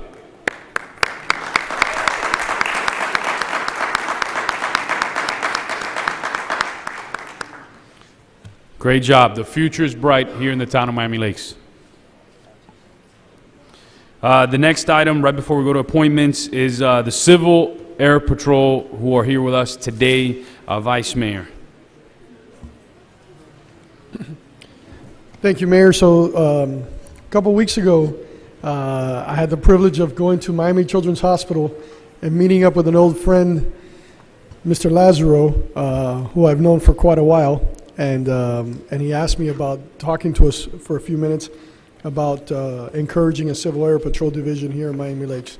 Welcome to Miami Lakes, Lazaro, and you do clean up well from those scrubs. Well, I try. And some of you that have been to Miami Children's Hospital and had your children casted may have had Lazaro cast them. He's been there for, what, 27 years? 28 years. 28 years at Miami Children's, which is now got Nicholas Children's. Thank you, Lazaro, and welcome to Miami Lakes. Thank you. Thank you, Mr. Mayor. City Council, thank you for having us. Go ahead. So basically what we want to do is we want to present the Civil Air Patrol to you guys as an organization. What we are is we are a youth-driven organization with cadets from age 12 to 21, and they can do all kinds of activities and fun things that normally, like the Girl Scouts can do, we can do as well. The one thing that we do that the Boy Scouts and Girl Scouts do not do is we have them flying, we have them doing emergency services, we have them follow up with STEM and STEAM, which is something that's very pushed on in robotics now in majority of the schools. In the packet that we gave you guys, there's some basic information about us, our 2019 and 2018 statistics. Basically, we were formed in 1941, just prior to the World War II starting. And our wing here in Florida, I am the Chief of Staff. I have Major Manuel Palati, who is the Group Commander for this area. Colonel Trevor Stewart is the Public Affairs Officer for the group. And then Cadet Camarides, he's one of the group's Civil Air CAC committee chairs, or persons. So basically what we have in the wing, we have over 3,900 members. In the group, we have roughly, how many? About 400. We have 6 squadrons in the Dade County area. And basically, we do anything from emergency services. Anytime you hear about any down pilots or down aircraft or any beacons going off at Miami International or Opa-locka or any one of the local airports, we get dispatched to find those beacons and turn them off. Okay? So we do 90%, almost 90% of the Air Force's inland search and rescue. And we get dispatched from the AFRCC, which is the Air Force Coordination Center that's in Alabama. So they cover nationwide, and we handle that job for them 24/7. The other good thing about this is that we are not paid. We are all volunteers. All the cadets, all the adults, we are all volunteer members. Last year, I think we gave, according to some of the flyers that we have, we gave like 50,000 or 4,700 hours, volunteer hours that we give to the country and the state. So if we have like a homeless, not a homeless shelter, but shelters that we set up during, after hurricanes or whatever, we assist with those. So basically what we're trying to do is we've been talking about establishing a squadron here in Miami Lakes for probably about the last 3 or 4 years, or more. We understand that there's a big need here in Miami Lakes, and since it is growing so fast, we thought that what a better place to set up a squadron. The closest squadron to here is the Opa-locka Cadet Squadron, which is just on the other, it's at Florida Memorial University. And we also have an adult squadron that's based out of Opa-locka Airport. Okay? Any questions for us that you guys could? Questions, council? No, listen, I completely agree with you. I remember a couple of friends years ago with the Civil Air Patrol, and it really is an amazing opportunity for our youth to fly, and not just to fly, but to learn so much from all the volunteers and all the folks that we have together. I would like for him to get someone from staff to give him the complete information of what it takes to start up or have a meeting, so we can sit down and meet. We can do some follow-up after. Yeah, we'll do some this. follow-up, we'll sit down and meet, and we'll definitely look into what it would take for us to participate and to bring it to one of the communities here in Miami Lakes and see, what the response is. Maybe we can have a town hall meeting for you guys to come and show off your information and describe it, and we'll take it. We'll also participate with bringing it to the schools. We've had a couple of cadets from the Miami Lakes area that have gone on to become, I have two in mind right now that have become fighter pilots for the U.S., one for the Navy and one for the Air Force. So we have a lot of cadets that come out of this area. And instead of going out of the area, we'd like to keep them here, keep them local. So, gentlemen, anything? It's definitely an organization that this is the type of organization that the town partners with, with protecting our youth. You see what we do with the Boy Scouts. Correct. And the Girl Scouts. Every meeting, they do the honor guard and that's another service that we can offer to you as a color guard it's service. something that we're, that we're open to, and so we'll definitely get together with you guys. Let me see, who can we refer to? Mr. Manager? Is Tony here? Yeah, Tony, our chair, who can help organize, especially a lot of the kids back there, with our former chair, Lynn Matos, too. So, I mean, the amount of kids that they can help those two right there. And, actually, the last three folks back there. Oh, you have Nancy Rogers, Yeah, too? some public safety as well. Those are the three Really? folks. Lazarus, will you give me your contact information to Tony, and we'll sit down, and I'll make sure I get to that meeting. Okay. And we'll work on it, but thank you for coming to Miami Lakes and presenting us. I think it's something that we can definitely do here. Thank you.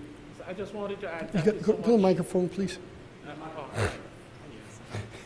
Thank you very much for giving us this opportunity. A couple of years ago, I did make contact with your Christina LaBosse, I think her name is, and we tried to introduce the program. In fact, I did set up a meeting with some of your kids at the park, just in the Miami Lakes Drive. It didn't go very well because it rained and we didn't have a great shot, but I think we're now making the right move by coming here and introducing ourselves. So I'm going to be touching base with him back there to make sure we set something up so we can come back and make a proper presentation. Thank you so much. And thank you guys, Mr. Mayor. and ladies, for volunteering. Like he said, search and rescue is important. Silver Air Patrol, they go out and they do a lot of stuff over the Everglades and all those EPR beacons and all that stuff that goes out. So we truly appreciate it. Lost hikers, lost boaters, lost campers, down with airplanes, you name it, we'll find it. No, we'll set it up for next in December. Councilman Goyazo had mentioned too. I'll pass it on to Josh for you all to do the presentation of colors, start getting involved and stuff like that. So, Councilman Yates. Yeah, I don't want to beat a dead horse, but I just wanted to say that I had a friend in high school, and it was Mejia, who was part of the Civil Air Patrol, and he always spoke very highly of the organization. So I also would love to get involved and see how to establish you guys here in the town of Miami Lakes. And again, a great organization, familiar with you guys for many years through him, and all I can say is welcome to Miami Lakes. Well, just one last word. We were in your parade. Yes. On Sunday. Last 3 years, I think. And for the last 3 or 4 years. In fact, we started participating in this parade more than 20 years ago. So just to make sure the history is correct. No, of course. But I meant as far as, having the organization specifically for Miami Lakes, as far as operationally. We had a special component that we wanted to do for the parade this year, but we couldn't do it, so. Thank you. But thank you for your time. Thank you, guys. And make sure you touch base with those folks back there, so before you leave. Next item is appointments. I'm going to have to recuse myself from the appointments because there's one gentleman here, Diego Cifuentes, who actually works for me at the restaurant. So, and I am his direct supervisor, so I'd rather not be making the appointment today. So I'm going to go recuse myself, and I'll hand it off to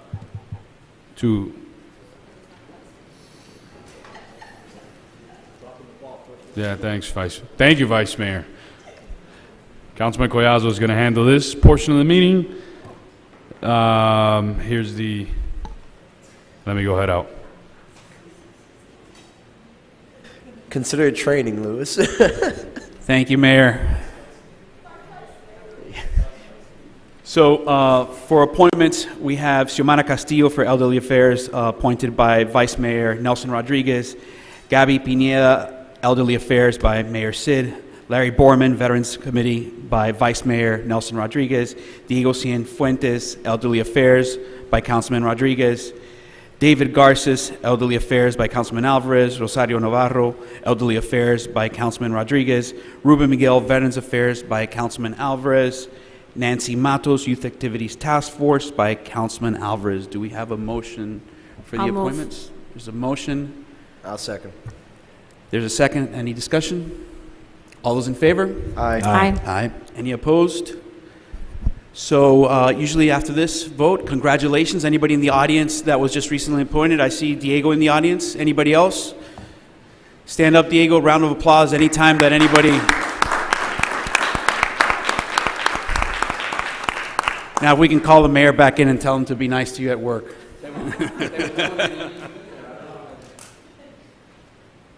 Thank you, Councilman Collazo. We are on to committee reports. Public Safety Committee, Madam Chair is here. Chair Rogers, welcome.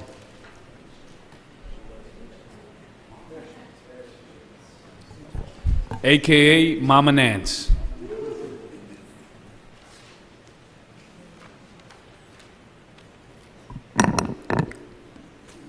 Good evening. Nancy Rogers, 15558 Braemar Court, Miami Lakes. I am the chairperson of the Public Safety Committee, and this is the report to council.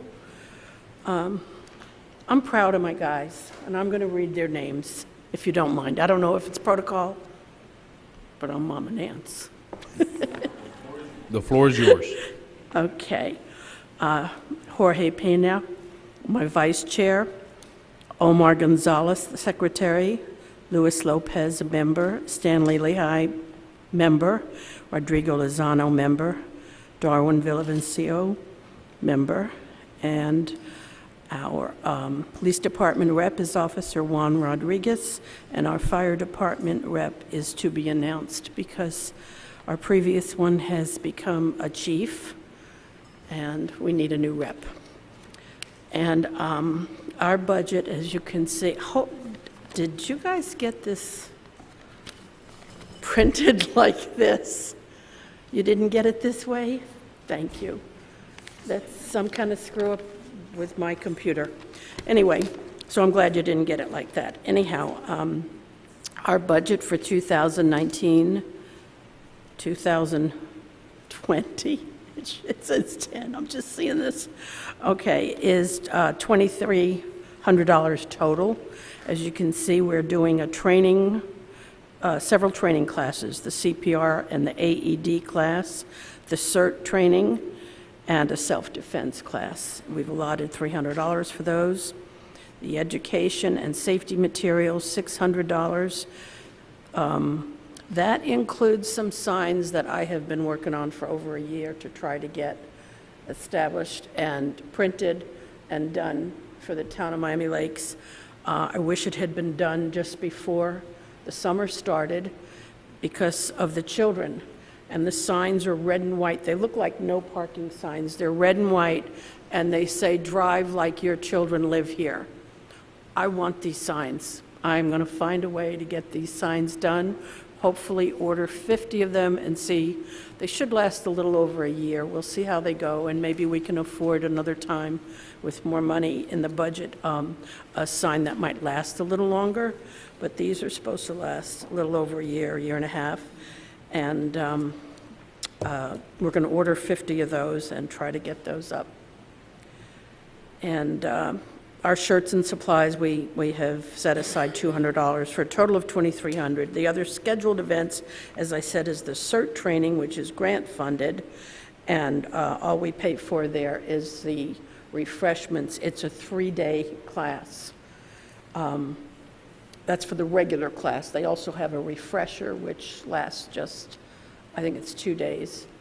And we're really interested in doing that. It's very helpful. We did it here once before when my colleague Lynn was the chair, and it was, and Tony attended as well with myself. And it was very interesting and very helpful, and I think we're going to do that again. I think it's necessary. And then we have the Public Safety Appreciation Breakfast, one of our events. We've allotted $1,200 for that. So hopefully that'll all be approved. Any questions? Any questions of our chairwoman? No? Thank you, Nancy. Thank you. Appreciate Thank your you, time. and to the entire committee.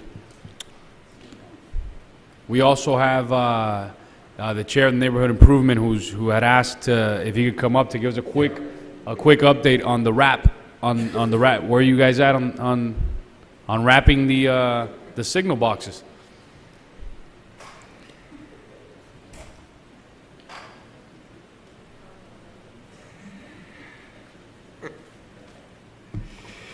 Good evening. It's all right. Payback.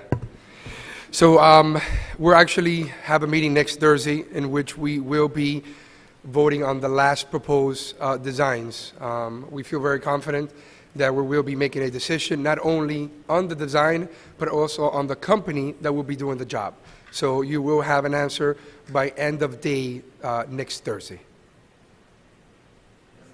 Yes. You're already up here. You might as well give the residents some updates on the community bike rides that are coming up, right? That you guys have planned? All right, you too. Okay.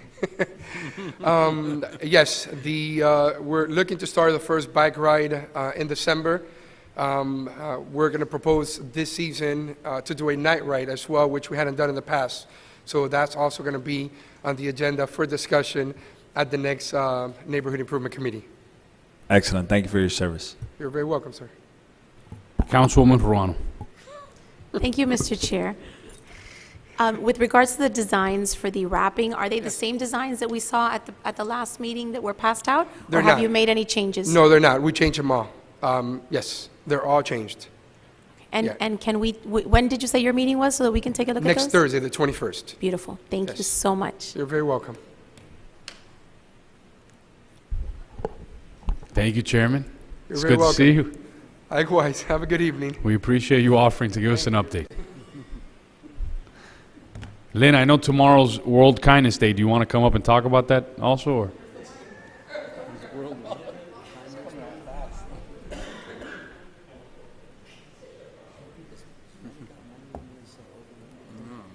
Kindness is overrated. Kindness Hi, is I'm just Lynn overrated. Matos. Thank you. I sent Manny a little message. I thought it was awesome when the Girl Scouts were up here doing their presentation. Tomorrow is World Kindness Day. And last year, Claricel, and I and Ismael, we were at Bob Graham. And from the funds from the first Food and Wine Festival, we presented a check. I shouldn't say we. I was there. The foundation presented a check to Bob Graham, to our wonderful friend Jennifer Batchelder, for her initiative Throw Kindness Like Confetti. So the first check from Food and Wine was given in support of kindness, Throw Kindness Like Confetti on World Kindness Day. So we're super excited to be back with Food and Wine. The new hashtag is Be Kind, Drink Wine. We're almost 50% sold out on the event. The event is promoting kindness in the community. So thank you so much. Thanks, Manny. I appreciate it. Thank you, Lynn. We're on to our next item, which is our consent calendar, council, which is item 10, which includes the approval minutes. I'll the motion. year-end- Okay. I'll second. All those in favor? Aye. Aye. Any opposed? Seeing none, the motion passes. We're on to ordinances in first reading. Item 11A, Mr. Attorney. An ordinance of the Town Council of the Town of Miami Lakes, Florida, relating to permitted fence heights for single-family and two-family buildings, amending Chapter 13, Land Development Code, at Article 5, allowable encroachments into the required yards and exceptions to the maximum permitted heights. At Section 13-1509, fences, walls, and gates, providing for repeal of laws in conflict, providing for severability, providing for inclusion into the code, and providing for an effective date. Thank you, Mr. Attorney. Mr. Manager? Yes, this is the codification of the new business item that was brought before this board and approved back in September, and it's before you now in first reading. I'll move it. I'll second.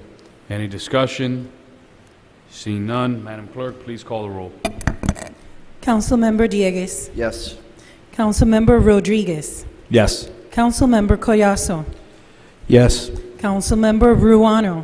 Yes. Vice Mayor Rodriguez. Yes. Mayor Sid. Yes. Councilmember Alvarez is not here, and he's not on the phone. So the ordinance in first reading passes. Thank you, Madam Clerk. There are no ordinances in second reading. There are no resolutions. So we're on to new business items. 14A, Councilman Diegues. Thank you, Mr. Mayor.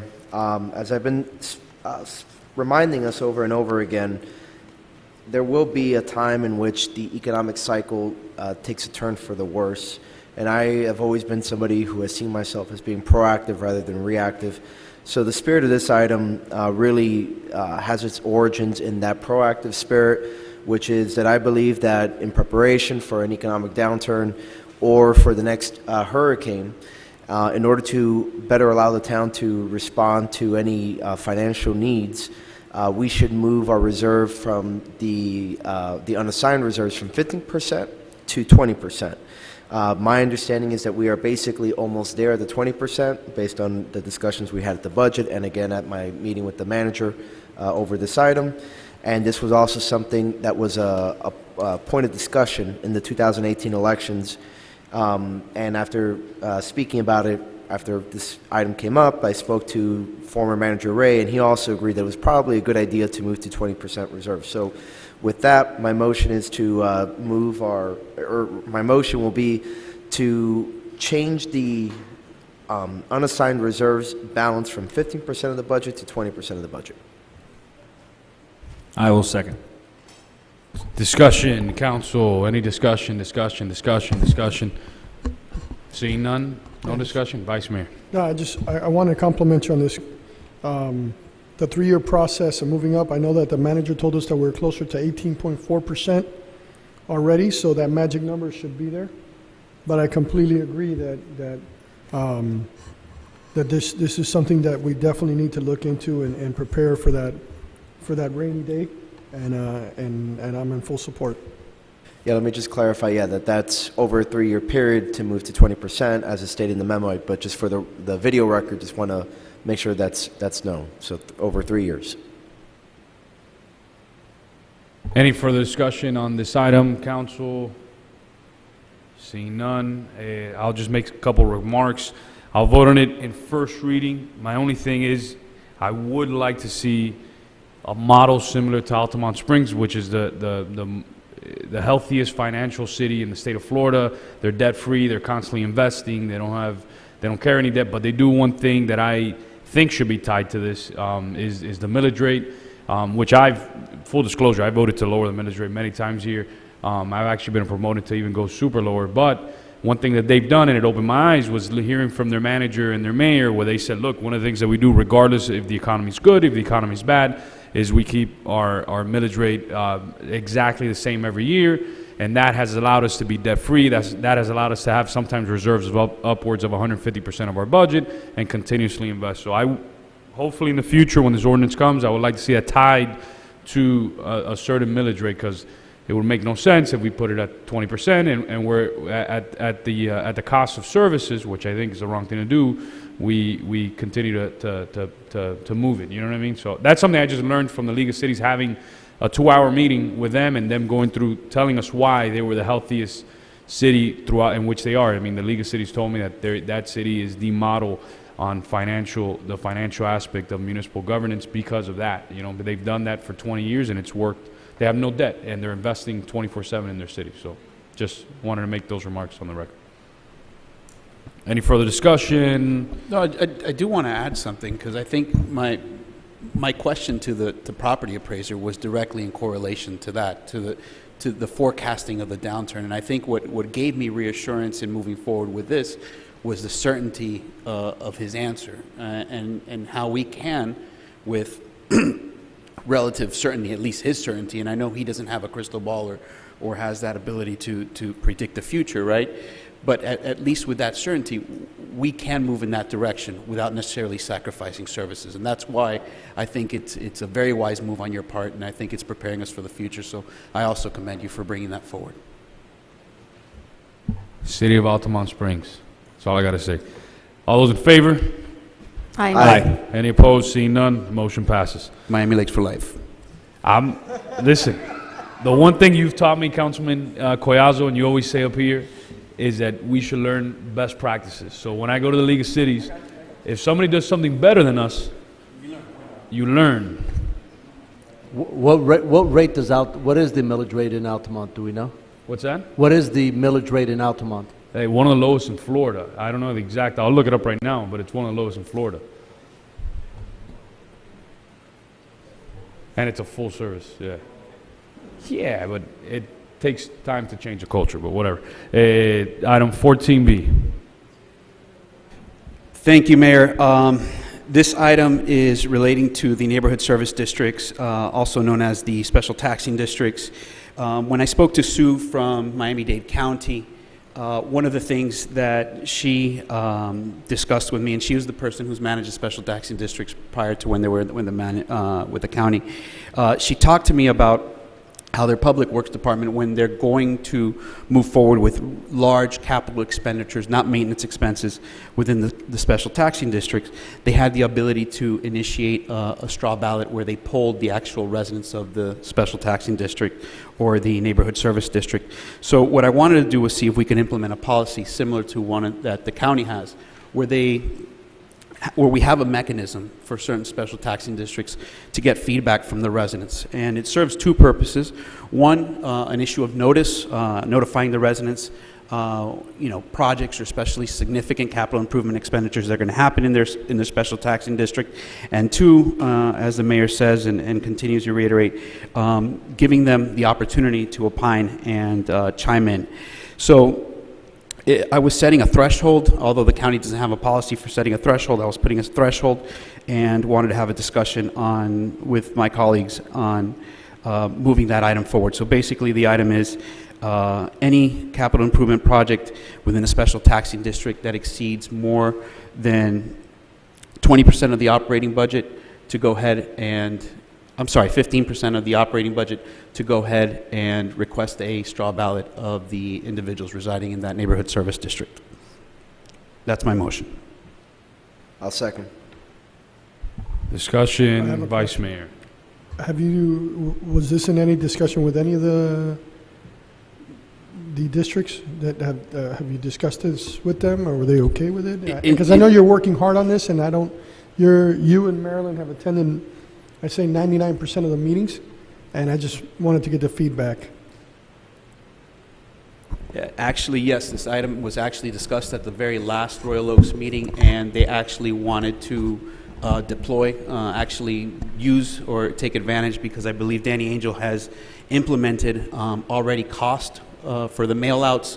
Councilman Dieguez had already an item where we're already polling them for right track, wrong track. So when the manager came back with, I think, a moderate fiscal impact, I would disagree. We're already incurring some mail-out costs with the right track, wrong track. This can be easily added on. And yes, some of the special taxing districts have supported the idea, inclusive. I think the last Royal Oaks East wanted to send out one of these straw ballots. All right, excellent. Thank you. Council member, just one for clarification. You want the straw ballot to go out to property owners or residents? People paying into the district. Okay. Councilman Rodriguez. So the right track, wrong track, it would go out together. So if there was an item, so when is the right track, wrong track ballot supposed to go out annually? So- My concern is if there is an item that has to come up and the timing isn't right, We'll would double you them up. wait? You would wait until you could send them both out together? Yeah, I suspect that the majority of these decisions will be made during the budget process, and I foresee that being one and the same. So July, August. Yes. Last quarter, yeah, so that's right around the time that I was thinking. Last quarter, right when they're going into budgeting cycle, because this has to deal with large capital improvement projects, you would want to forecast those well in advance, right around the same time that you're going out. So the last third, at the end of the third quarter. And again, the cost of these ballots would be coming from their budgets, right? Each district already has this built into their budget. Perfect. So going in line with what the vice mayor was saying, philosophically, I'm okay with this. I won't be voting for it just for the mere fact that I would like to see each district committee vote up or down if they want this or not. So since that's not included, I won't be voting for this today. Philosophically, I am 100% in favor of it, but I would like to see each board take that vote on their own. So that's just my opinion on that.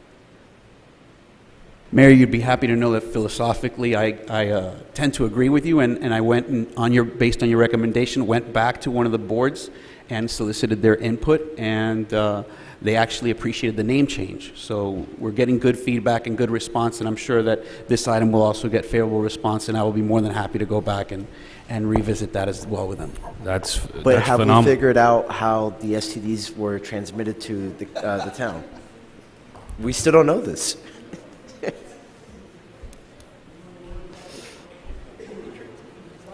All those in favor? Aye. Aye. Any opposed? No. One no, Madam Clerk, that's me. The motion passes. We're on to item 14C. Councilman Rodriguez. All right, mine is very straightforward. We currently have our off month in August. My proposal is to move that off month to December. As we saw this year, we had multiple meetings regarding the budget in August, so we really didn't have an off month this year. So I think it makes sense to have a regularly scheduled council meeting in August to go over the budgets. And then when I brought this item to the manager, we started discussing different scheduling items that we could address to ease the workload for the staff and give them a little bit more time. So I'm also proposing that we move the council meetings in July, November, and January to the third Tuesday in the month for the reasons stated in my briefing. I'll second. Discussion. Mr. Mayor? Councilwoman Ruano. I wholeheartedly agree with Councilmember Rodriguez. I wanted to know, and I had discussed it with the manager, for the sake of consistency for our residents, it's really easy when they ask us, when is the council meeting? We say the first Tuesday, the third Tuesday. Would you be open to moving all of them and just keeping the third Thursday or whatever day is convenient in those busy months, and just applying it to the entire year so that the residents could have more consistency as to when the meetings will take place? If staff is fine with that, I'm okay with it. Yeah, I don't foresee, one of the benefits of this schedule is that you had a little extra gap between the June and July meeting for a little more flexibility with scheduling summer vacations, especially families that don't have, or that do have school-age kids. So, but I don't think that's an insurmountable thing if you just move them all to, I can't think of any reason. I'm looking at my staff. Anybody, speak now, forever hold your peace. No, I don't foresee any issues with just moving them all to the third week. Then do I have to make an amendment to my motion? All right.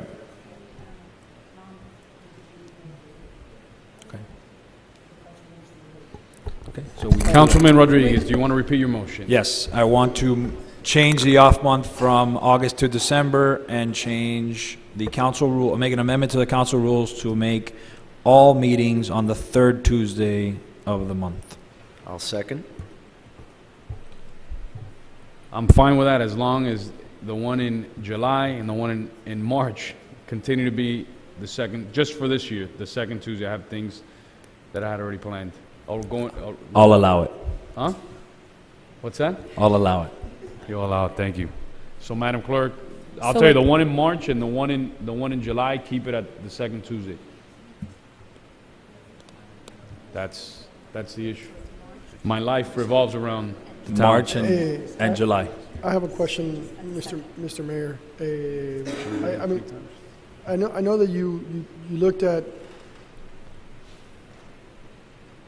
My question is, why are we moving all the months to the third? I mean, the second Tuesday didn't work out. Is that Well, we're moving all the months because Marilyn just consistent. asked To be to consistent. have everyone, to be able to tell all the residents.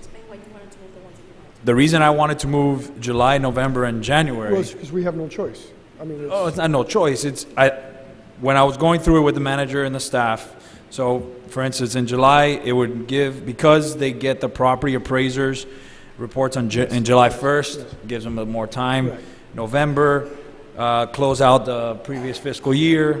And then January, because the earliest meeting could be on January 8th, if we have it on a second Tuesday. It doesn't give them enough time after No, New no, Year's I'm- break. And Listen, I think that this item was incredibly thought out, and of the 8 years or 7 years that I've been on the council, I think this is the first time that you've really brought a lot of consensus to our scheduling. You've really studied it and noticed that August is not an off month. It's never. I don't think it's ever been an off month since I've been here, and I truly, I completely support it. I have no problem with the third Tuesday. I'm just asking why. But I agree. There is consistency to having it on the third Tuesday, and this will take effect as of January of next year. it'll take effect January, so we will have a meeting in December because we had an off month in August. Right. It'll take effect in January, and except for Mayor March and July, you said. Okay. And I'm in wholehearted support. Yeah. Yes. So just to be clear, part of this is also to move all meetings to the third Tuesday? Yes. Yeah. What we'll do, because Lorenzo will tell me whether I'm right or wrong, I believe that these provisions are contained in our special rules, so we'll take the direction from this item, and then we'll bring it back to you next month with the adjustments to the special rules incorporating these changes. Okay, thank you. Effective January 1, 2020. 2020, yes. All those in favor? Aye. Aye. Any opposed? Seeing none, the motion passes. We're on to the next item, which is item 14E. Councilman Collazo. Thank you, Mr. Mayor. Again, this is an item relating to the neighborhood service districts. It is relating to budgeted funds in the county audit. When the county managed these special taxing district, the county received recommendations from the auditors that the county should not hold more than 10% of funds in reserves. Last round, we made some adjustments, and we're holding about 20% in reserves. What I'm looking at is slowly trimming that number back to 15% and ultimately 10% if we can, once we get a pretty well-established trend, to be in line with what the county recommends as a best practice. So my motion is to go ahead and set a threshold of no more than 15% reserves in our neighborhood service districts for the town of Miami Lakes. I'll second. Discussion, council. So for the same reasons I voted no on the other one, I'll be voting no on this one, simply for the mere fact that I think we've appointed people to these committees. They should be making decisions on these things and these recommendations to the council. I mean, these folks are adults. They're more than capable of making decisions on guard gates, on lake maintenance districts. So philosophically, I'm okay with these changes, but I also have to be consistent, being the one that championed the turnover to the town, and specifically when we decided to empower resident committees on these things. I just want to see this stuff come directly from the committee. But again, philosophically, I don't have an issue with it, but I do believe that it should be coming from the committee. So, any further discussion? Seeing none. I do want to just give you some background, Mr. Mayor. When we appointed these committees, this was one of the things that they asked for. They looked to us for leadership, and one of the things is when we came together, we didn't necessarily provide any parameters or expectations or guidelines, and I think these are the things that have kind of come up from us attending these meetings. And they're looking for this type of guidance. So when I started doing my research on how the county looks at this item and how the county manages and looking at the county auditing process to it, I felt by setting up these parameters, it was healthy. You're not taking any power away from the people, but setting up good best practices and good guidelines which conform to the county's expectations, or at least how the county used to operate. I wholeheartedly understand it. I get it, but I philosophically object to it. So that's just where I'm at. All those in favor? Aye. Aye. Any opposed? No. Madam Clerk, I am a no. The motion passes. Item 14G, Councilwoman Ruano. Thank you, Mr. Mayor. I wanted to share with all of you something that I've been working on with the manager and with Ms. Cynthia Alejo, our Human Resources Director. I'm calling it Hire a Veteran. There's any number of ways that we can call it. We've been looking into part of our making the town more veteran friendly. We've been looking into ways that we can promote veteran hires. I believe that as a town, we're already doing that. I want to commend Ms. Alejo. She, as part of her continuing education this year, she took a 10-hour course in this particular subject area. It's a very popular trend that's nationwide, and so I just wanted to share it with all of you. We would like to work with the Economic Development Committee to spread this message townwide. I want to read to you a quote from Roger Staubach, who's a veteran himself and a Pro Football Hall of Fame quarterback. He says, "I invest in veterans not to do them a favor. They are actually doing me a favor because of the qualities that they bring to the workforce are invaluable." So I think that we've discovered year after year that that veterans bring a number of positive qualities to any organization that they work with, including leadership and teamwork abilities, problem solving and decision making abilities, honesty and attention to detail, global perspectives beyond that we may have here. And so I wanted the manager to walk you guys through some of the things that we may be doing in the near future, and discuss with you the possibility of taking this to the Economic Development Committee and having them spread this beautiful message.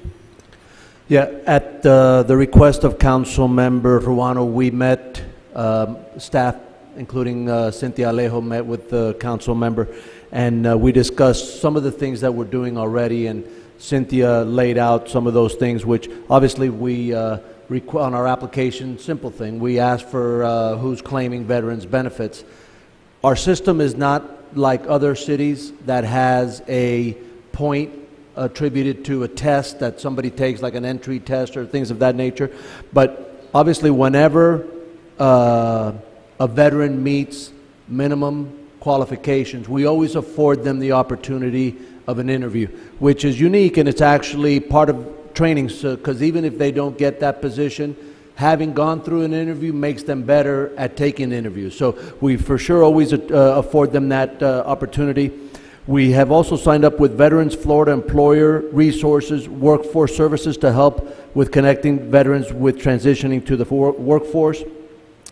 As Councilmember Ruano stated, Cynthia took a 10-hour class. She's actually taking another course, and there's like a seminar that she's taking that will be a group of entities and agencies that help veterans, and she's going there to see about bringing some of those agencies to speak to veterans from our community.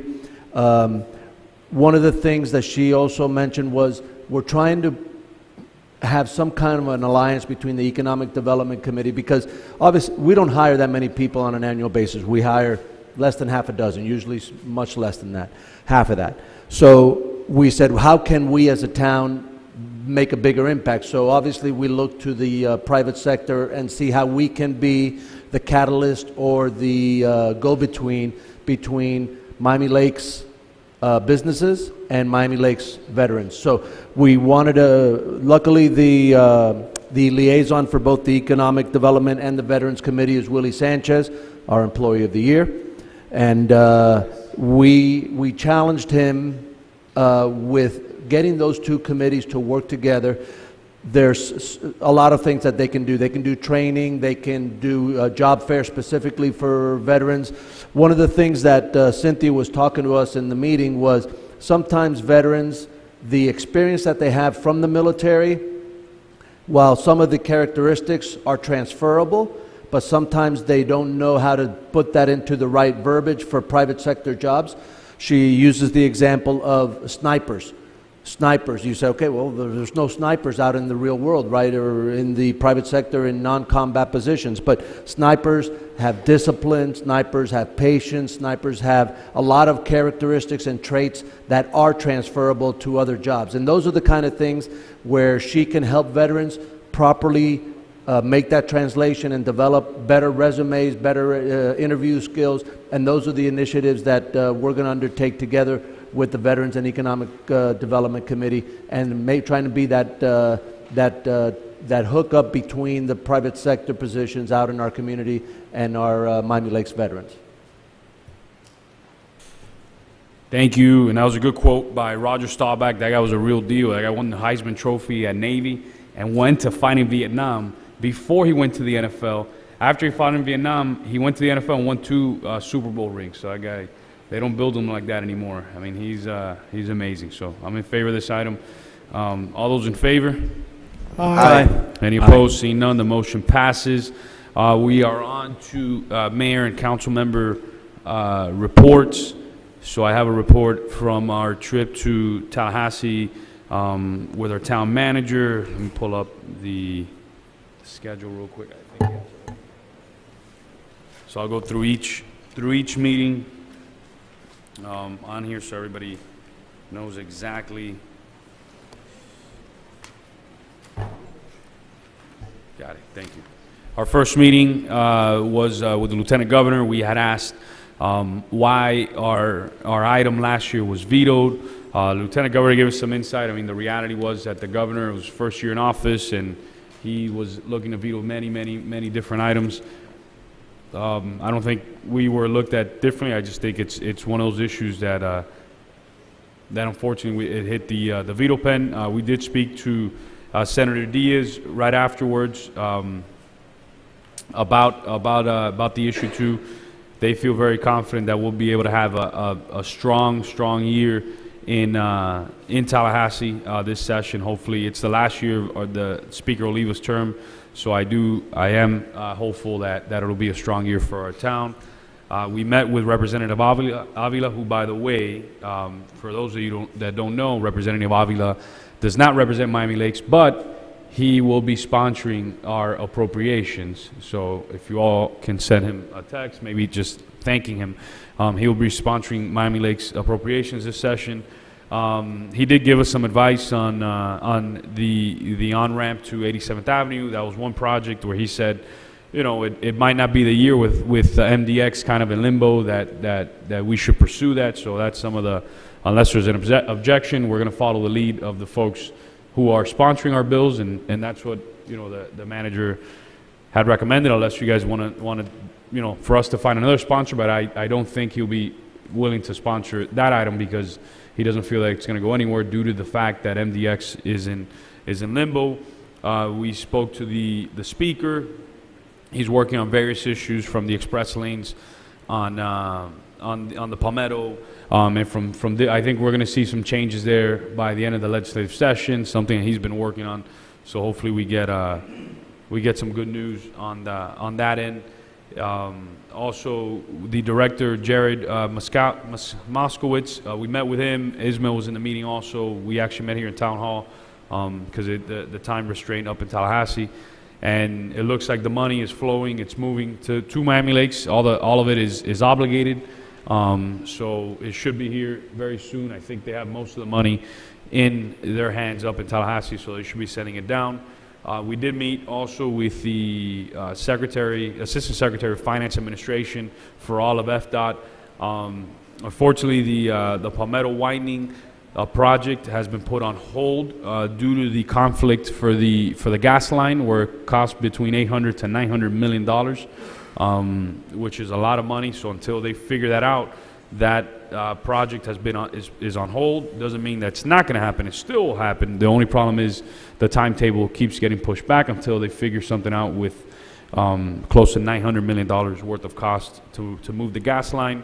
The positive part is that the manager has been looking at alternatives. It looks like there is a possibility that we might still be able to do the underpass on 164th, regardless if it gets elevated or not.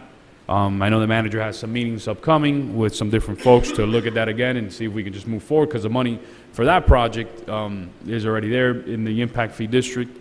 But yeah, unfortunately, $900 million, between $800 to $900 million to move a gas line, and trying to find who's going to share the cost between FDOT and a private company has been a major, major issue. That just moving the line is almost as expensive as the entire project, which is one of the most expensive projects out there. So we'll be very hopeful. Representative Ana Maria Rodriguez, we met with her. She sponsored our bills last year, and hopefully I know she's going to be very supportive of our legislative priorities this session. One of the other ones that is not going to fly is our EOC, which was a priority for the manager and for the council. That is off the books. So it looks like 87th Avenue and the EOC are two items that we will not be, unless the council deems it otherwise and directs the manager to direct the lobbying group. But those two projects we will not be pursuing, as the direction that we've gotten from our representatives, from staff up there. So it should be a good session up in Tallahassee. Hopefully I know rock mining legislation continues to be talked about. Hopefully, I know that's one thing we got to address. I saw one of the committee members today, and they were asking if I know they don't have quorum yet, but if they could meet to maybe come up with a way to recruit more members. I saw one of them at Costco earlier today. So, but yeah, that's about it. If you guys have any questions, Councilman Collazo. Because we have, thank you, Mayor, for the report, and it does seem that you guys got a lot done while you were up there and during the manager's briefing. I do have some follow-up items that I think we do need to put as orders of priority for when we do our strategic planning session coming up in January. But, I think we'll discuss that when we get to it. And this is more of an issue of process. Do we now, because we're removing some items from our legislative priority, should we make a motion to go ahead and amend our legislative priorities, or is that kind of... Yeah, I recommend that a motion be made to withdraw the EOC appropriation request and the 87th Avenue appropriation request from our legislative priorities, because then the water's not muddy. It's clear. We can continue to give direction to our lobbying team, focus on the other four, which, by the way, they've already committed to have sponsors, Senator Diaz in the Senate and Representative Avila in the House. And those are two drainage projects, with, just following up on the mayor's presentation, that both the Lieutenant Governor and the Speaker of the House, obviously two powerhouse members of the state government, both mentioned that drainage is going to be important, it's going to be a priority. It doesn't matter in whose legislative district it falls. They've made that clear, that if it's good and it's a need, they've recognized. So both the Royal Oaks drainage project and the Loch Lomond drainage project are viable, and they recommended that they get submitted, and those are high priorities at the highest levels of state government. So yeah, I recommend that a motion be made to withdraw those two appropriation request items from our lobbying, our legislative priorities. So I'd like to make that motion at this time to go ahead and withdraw those two items. And I know Councilman Dieguez, out of courtesy to you, because I think you were championing one of those items. Sure. Yep. I'll move to remove the Emergency Operations Center and the Northwest 87th Avenue ramp project from consideration on the legislative priorities for this year. I'll second. All those in favor? Wait, I just want to amend that, I have an amendment. yeah. I think that we need to make it a priority to try to continue to push. I know, I didn't see it in your report, I know that they've delayed the project on the Palmetto and the 826, but I think it needs to be one of our legislative priorities to continue to push up there to get that, for them not to take the money and to continue to negotiate as quickly as possible. Our strategic plan on transportation is counting on that Palmetto expansion and those new Palmetto underpasses.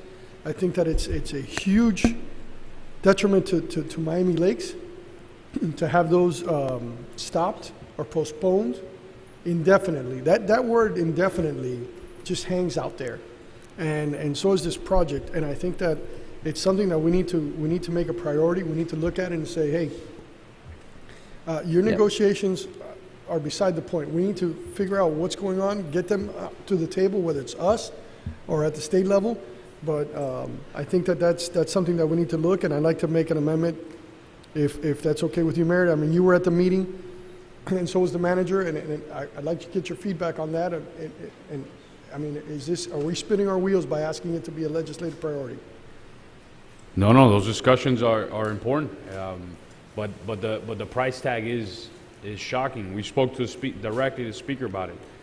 Those are discussions we should continue to have. I mean, maybe you hit it on the head. Make it a legislative priority to see if they can work it out. But it's a big number. You know. No, I know it's a big ask. I know it's a big ask, and it's a big number. It's a huge thing, and there has to be some other.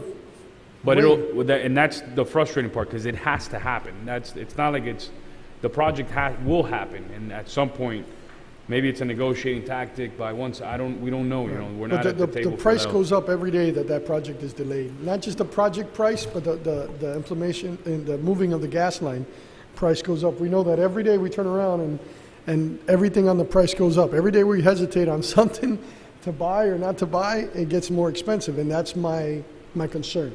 Yep. The one thing I can tell you is that they did say that the design was going to go to completion. When they have projects like this that are not imminent, they take them to about 90-95% because as time passes, there are little tweaks that they want to kind of leave open-ended, but they are going to finish the design. And it goes to the point that the mayor made, which is this is not a project that they're wiping off the drawing board. It's a project that the design is they're going to continue to invest dollars into the design, bring it to a certain point, which is in the 90-95% completion, and then leave it on the shelf. And they're not wiping it off, because I think if they were going to wipe it off, they would stop and not make any further investment. So they believe that the discussions, the negotiations between the gas company and FDOT will come to fruition at some point. And they said that once they do come to fruition, that they'll be able to pull it off the shelf, complete the design, and then reallocate dollars from other projects and put it back, I guess, for lack of a better term, back in its proper place in line for projects. Thank you. My concern is, as they divert those funds to another project, that puts this project on the back burner. Although they're going to finish the PD&E, I think that it's such a critical piece of our transportation strategic plan to Miami Lakes and Northwest Dade. Obviously, we got the attention of Representative Oliva and just blanked out. Right, of those three folks, Senator Diaz, Avila, and Oliva. I think those are they're all against this express lane, which I think is prematurely put in for this project. And now that the project is suspended, we have a big issue with this. It is helping on traffic on Miami Lakes Drive and 87th Avenue, because a lot of people coming off I-75 are taking the express lane. So I think a modification of that express lane needs to take place. So I'll be reaching out to the representatives and the senator and trying to get pick their brain on where they plan to go with this. But I think that I mean, I don't know what the rest of the council feels, but I think it's one of our priorities to make sure that the negotiations continue to happen and that they understand how critical this is to transportation in Northwest Dade. Yeah, the way it was represented to me or to us, and Mayor, correct me if you got a different feeling, that once the gas line relocation issue and the cost sharing, because it's not a matter of whether to do it or not, because both FDOT for the expansion and elevation of the Palmetto, as well as the gas company, which they'll be able to service new customers, they both have a business purpose or priority to relocation. It's just a cost share. How much is each side going to pay? So once that gets settled, it's not like they're going to pull the design off the shelf and then the project goes to the back of the line. The way I understood it is it'll go, and just like now, they took the $1.6 billion of construction money that was earmarked for that Palmetto project, and now they've reallocated to other projects. That's the same. I think that's a dynamic process, and for a lot of different reasons, projects are getting in line and out of line, and I believe that once that issue is settled, it's not like we're going to go to the back of the line. We'll go back to our proper place in line, and then it'll get reinserted. But obviously, Right. it still has to get settled. I'm not going to make an amendment. I'm going to leave it as it is for right now. I'm going to discuss it with the reps and the senator. I'm hoping to be up in Tallahassee in the next week or two, and so I'll pick their brain on that, and then we'll go from there. And if we have to bring it back in December, we'll bring it back in December. I think that it's something that we definitely need to look at, and I agree with you. If we can jump back into line, then I'm happy with that, and that's probably the normal process up there. Yeah. I'm sure this is not the first time this has happened. Yeah, and just one last thing, and then I'll shut up. On the 87th Avenue ramps, it was not presented as, hey, forget about this project, it's never going to happen. It was specifically about the uncertainty of MDX or GMX or whatever they're called now. So it's kind of like, no, this is not a good project. It's a good project, it's just not now this session. So it's something that they recommended that we put it on the back burner for a future session once MDX issues are settled by the courts. All right, but let's, Mr. Mayor, let's be clear. Those ramps are not off the board, and it's not something that we expect never to be on the board or anything like that. That is something that we can still present as an alternative and one of the conditions that we want for our litigation. I just want to be clear that no one is somehow saying that these ramps are never going to be done or anything like that. These ramps are something that we still seek as part of our lawsuit. No, and I know the manager has a meeting soon with some folks to look at doing the underpasses at 164, similar to how they did the depressed one on Okeechobee, that it goes a little bit lower, the Hialeah Expressway. So it's doable, and I know the manager's going to be having those conversations soon to look at the engineering and all that, but it is doable even without, not on 146, but on 146 is on ground level, but on 164 there's elevation there, so you'd be able to do it depressed underpass there still, even though that challenge is there. Councilman Morano and then Councilman Cuellar. Thank you, Mr. Mayor, and I'm glad that the attorney brought up this point, because this was exactly where I wanted to go. What the point that I wanted to make was that there's a lot of uncertainty, and moving forward on our bridge litigation, this is one of the things that impacts us, right? Is the uncertainty, the time frame, the whatnot. These projects are supposed to be coming online, but they're out of our control. So we cannot bring projects online that are going to bring more traffic to the area when we have not completed the projects that mitigate traffic. Much like I disagree with the installation of the express lanes prior to the expansion of the highway, because now we're getting the short end of the stick. We're getting the narrow highway with the express lanes, and we're not getting the expansion. So moving forward, I think that this has to be one of the things that we have to look at in whether we're going to lobby to remove the express lanes, which I think that we should, and with regards to our bridge litigation, that these are all things that need to be in place before we discuss opening of any bridge. Councilman Cuellar.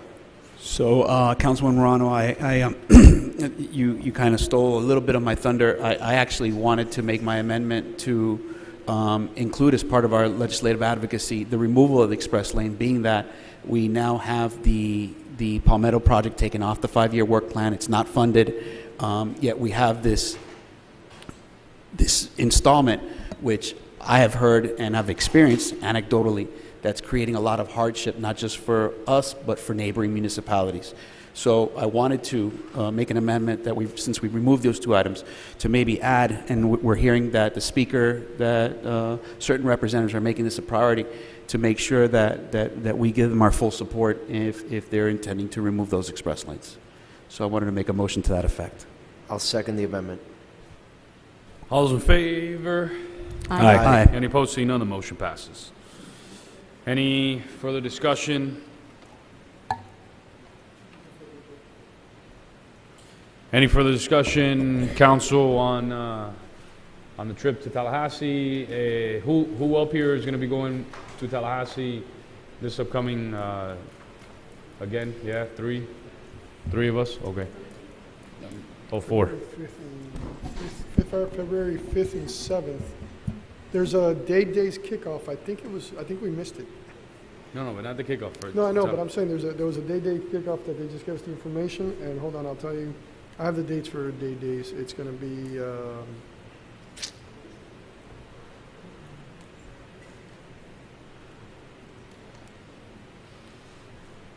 I'll get it for you. All right, thank the League you. of Cities just put it out. And Mayor, I just want to say on the record, thank you to Representative Ana Maria Rodriguez and Brian Avila, and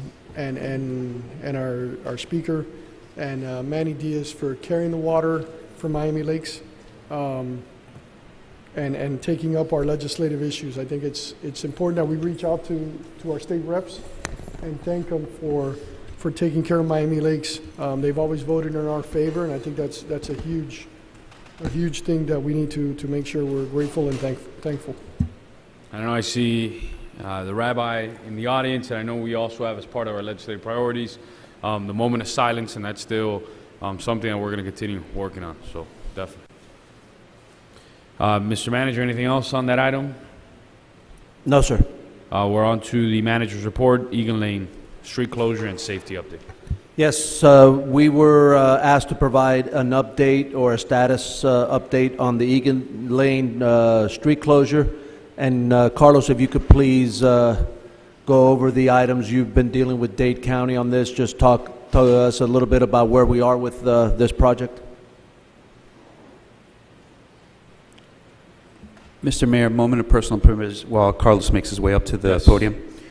Mr. Manager, I had the privilege to review Carlos's report and share it with the neighbors of Egan Lane after they had an overturned vehicle. And I just wanted to commend Carlos for a very thorough report, and which he's going to share with us now, but just wanted to compliment on his diligence in getting that information to us. Thank you. He always works that way.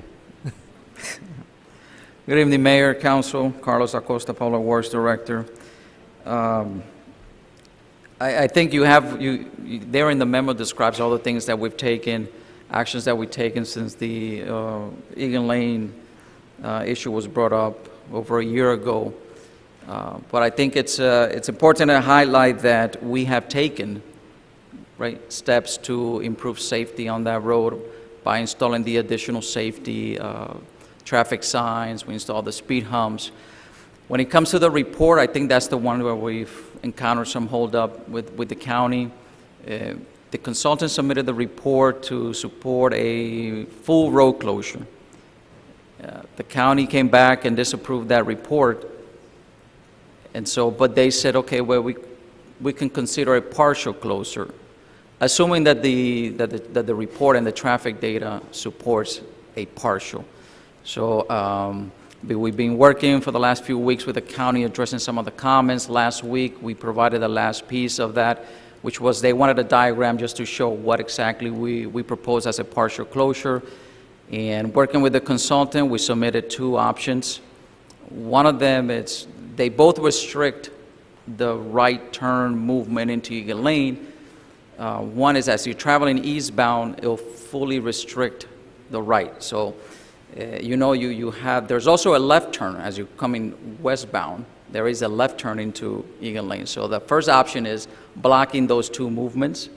And then the second option was just blocking the movement eastbound, but leaving the westbound open to come in there. So there's a little modification that needs to do.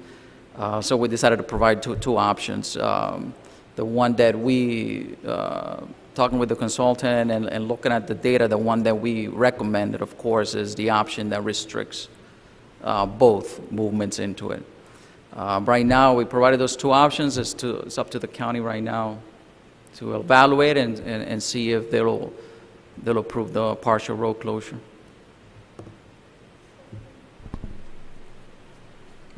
Okay.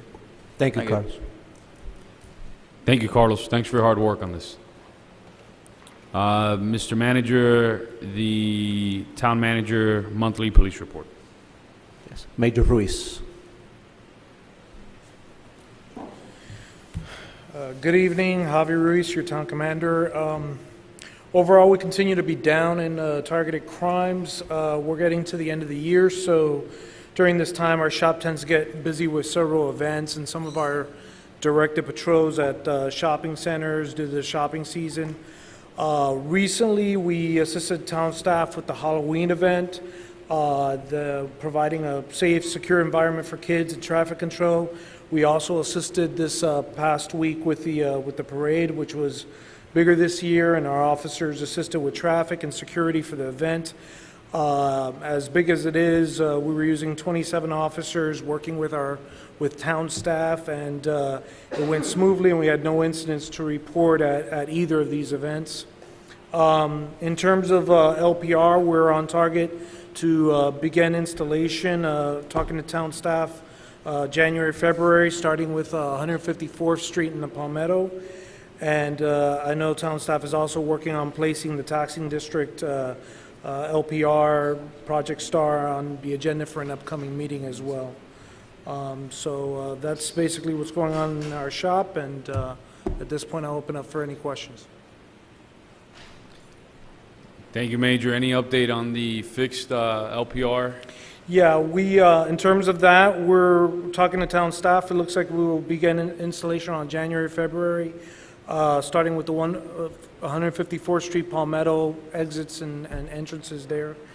And I know staff is working to, as well to place something regarding the taxing districts on the agenda for future consideration. Thank you, Major. Any questions of our Town Manager? Thank you. It's not a question, it's a comment or an accolade. Your officers were magnificent during the parade. Not only were they out there doing their job, but they were friendly and happy to be there, and we really enjoyed seeing them out there, so I wanted you to pass that message along to them. Thank you. Thank you. Thank you all. It's very enjoyable for them as well. It's actually a very fun event as hard as they're working. So. Thank you. Thank you very much. It definitely was a great event, and I know Lucas Collazo made national news, right? Yeah, he's a worldwide celebrity now. So now, that's awesome. Associated Press, and I think Carlos Uz, the gentleman who donated the $2,000 last year, he also was on Fox News. So pretty cool stuff. The town of Miami Lakes getting some good love.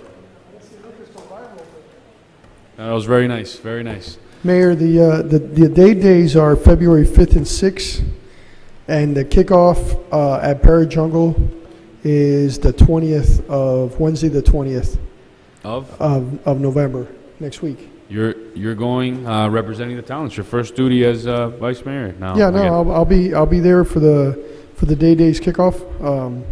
But just to let you know, it's 5th and 6th of February. Got it. Anything else, Mr. Manager? Mr. Attorney report. The attorney report is pretty straightforward. The Pizzly litigation apparently is kicking up some. We are, of course, going to insist on all of the discovery that the mayor refused, that the former mayor refused to provide. We will insist on any number of things. We expect that to be, if experience is an indicator, we expect it to be a battle once again to obtain the discovery, as it has been in the past. Especially and then continue with the mayor's deposition, where he needs to explain all of his actions, and we would also be following up on the claim for attorney's fees expenditures, which we've never gotten a 100% clear answer to. The bridge litigation, the responses are due the 15th, I believe. I gave an extension to the county to the 15th to respond. As soon as we receive their response, I'll let you know. We can discuss it either individually or in an executive session as to what I anticipate some of those responses will be. And that's about it. All the other litigations, there's really not much to report on. Thank you, Mr. Attorney. Any further business, council? Seeing none, this meeting is adjourned. Record time.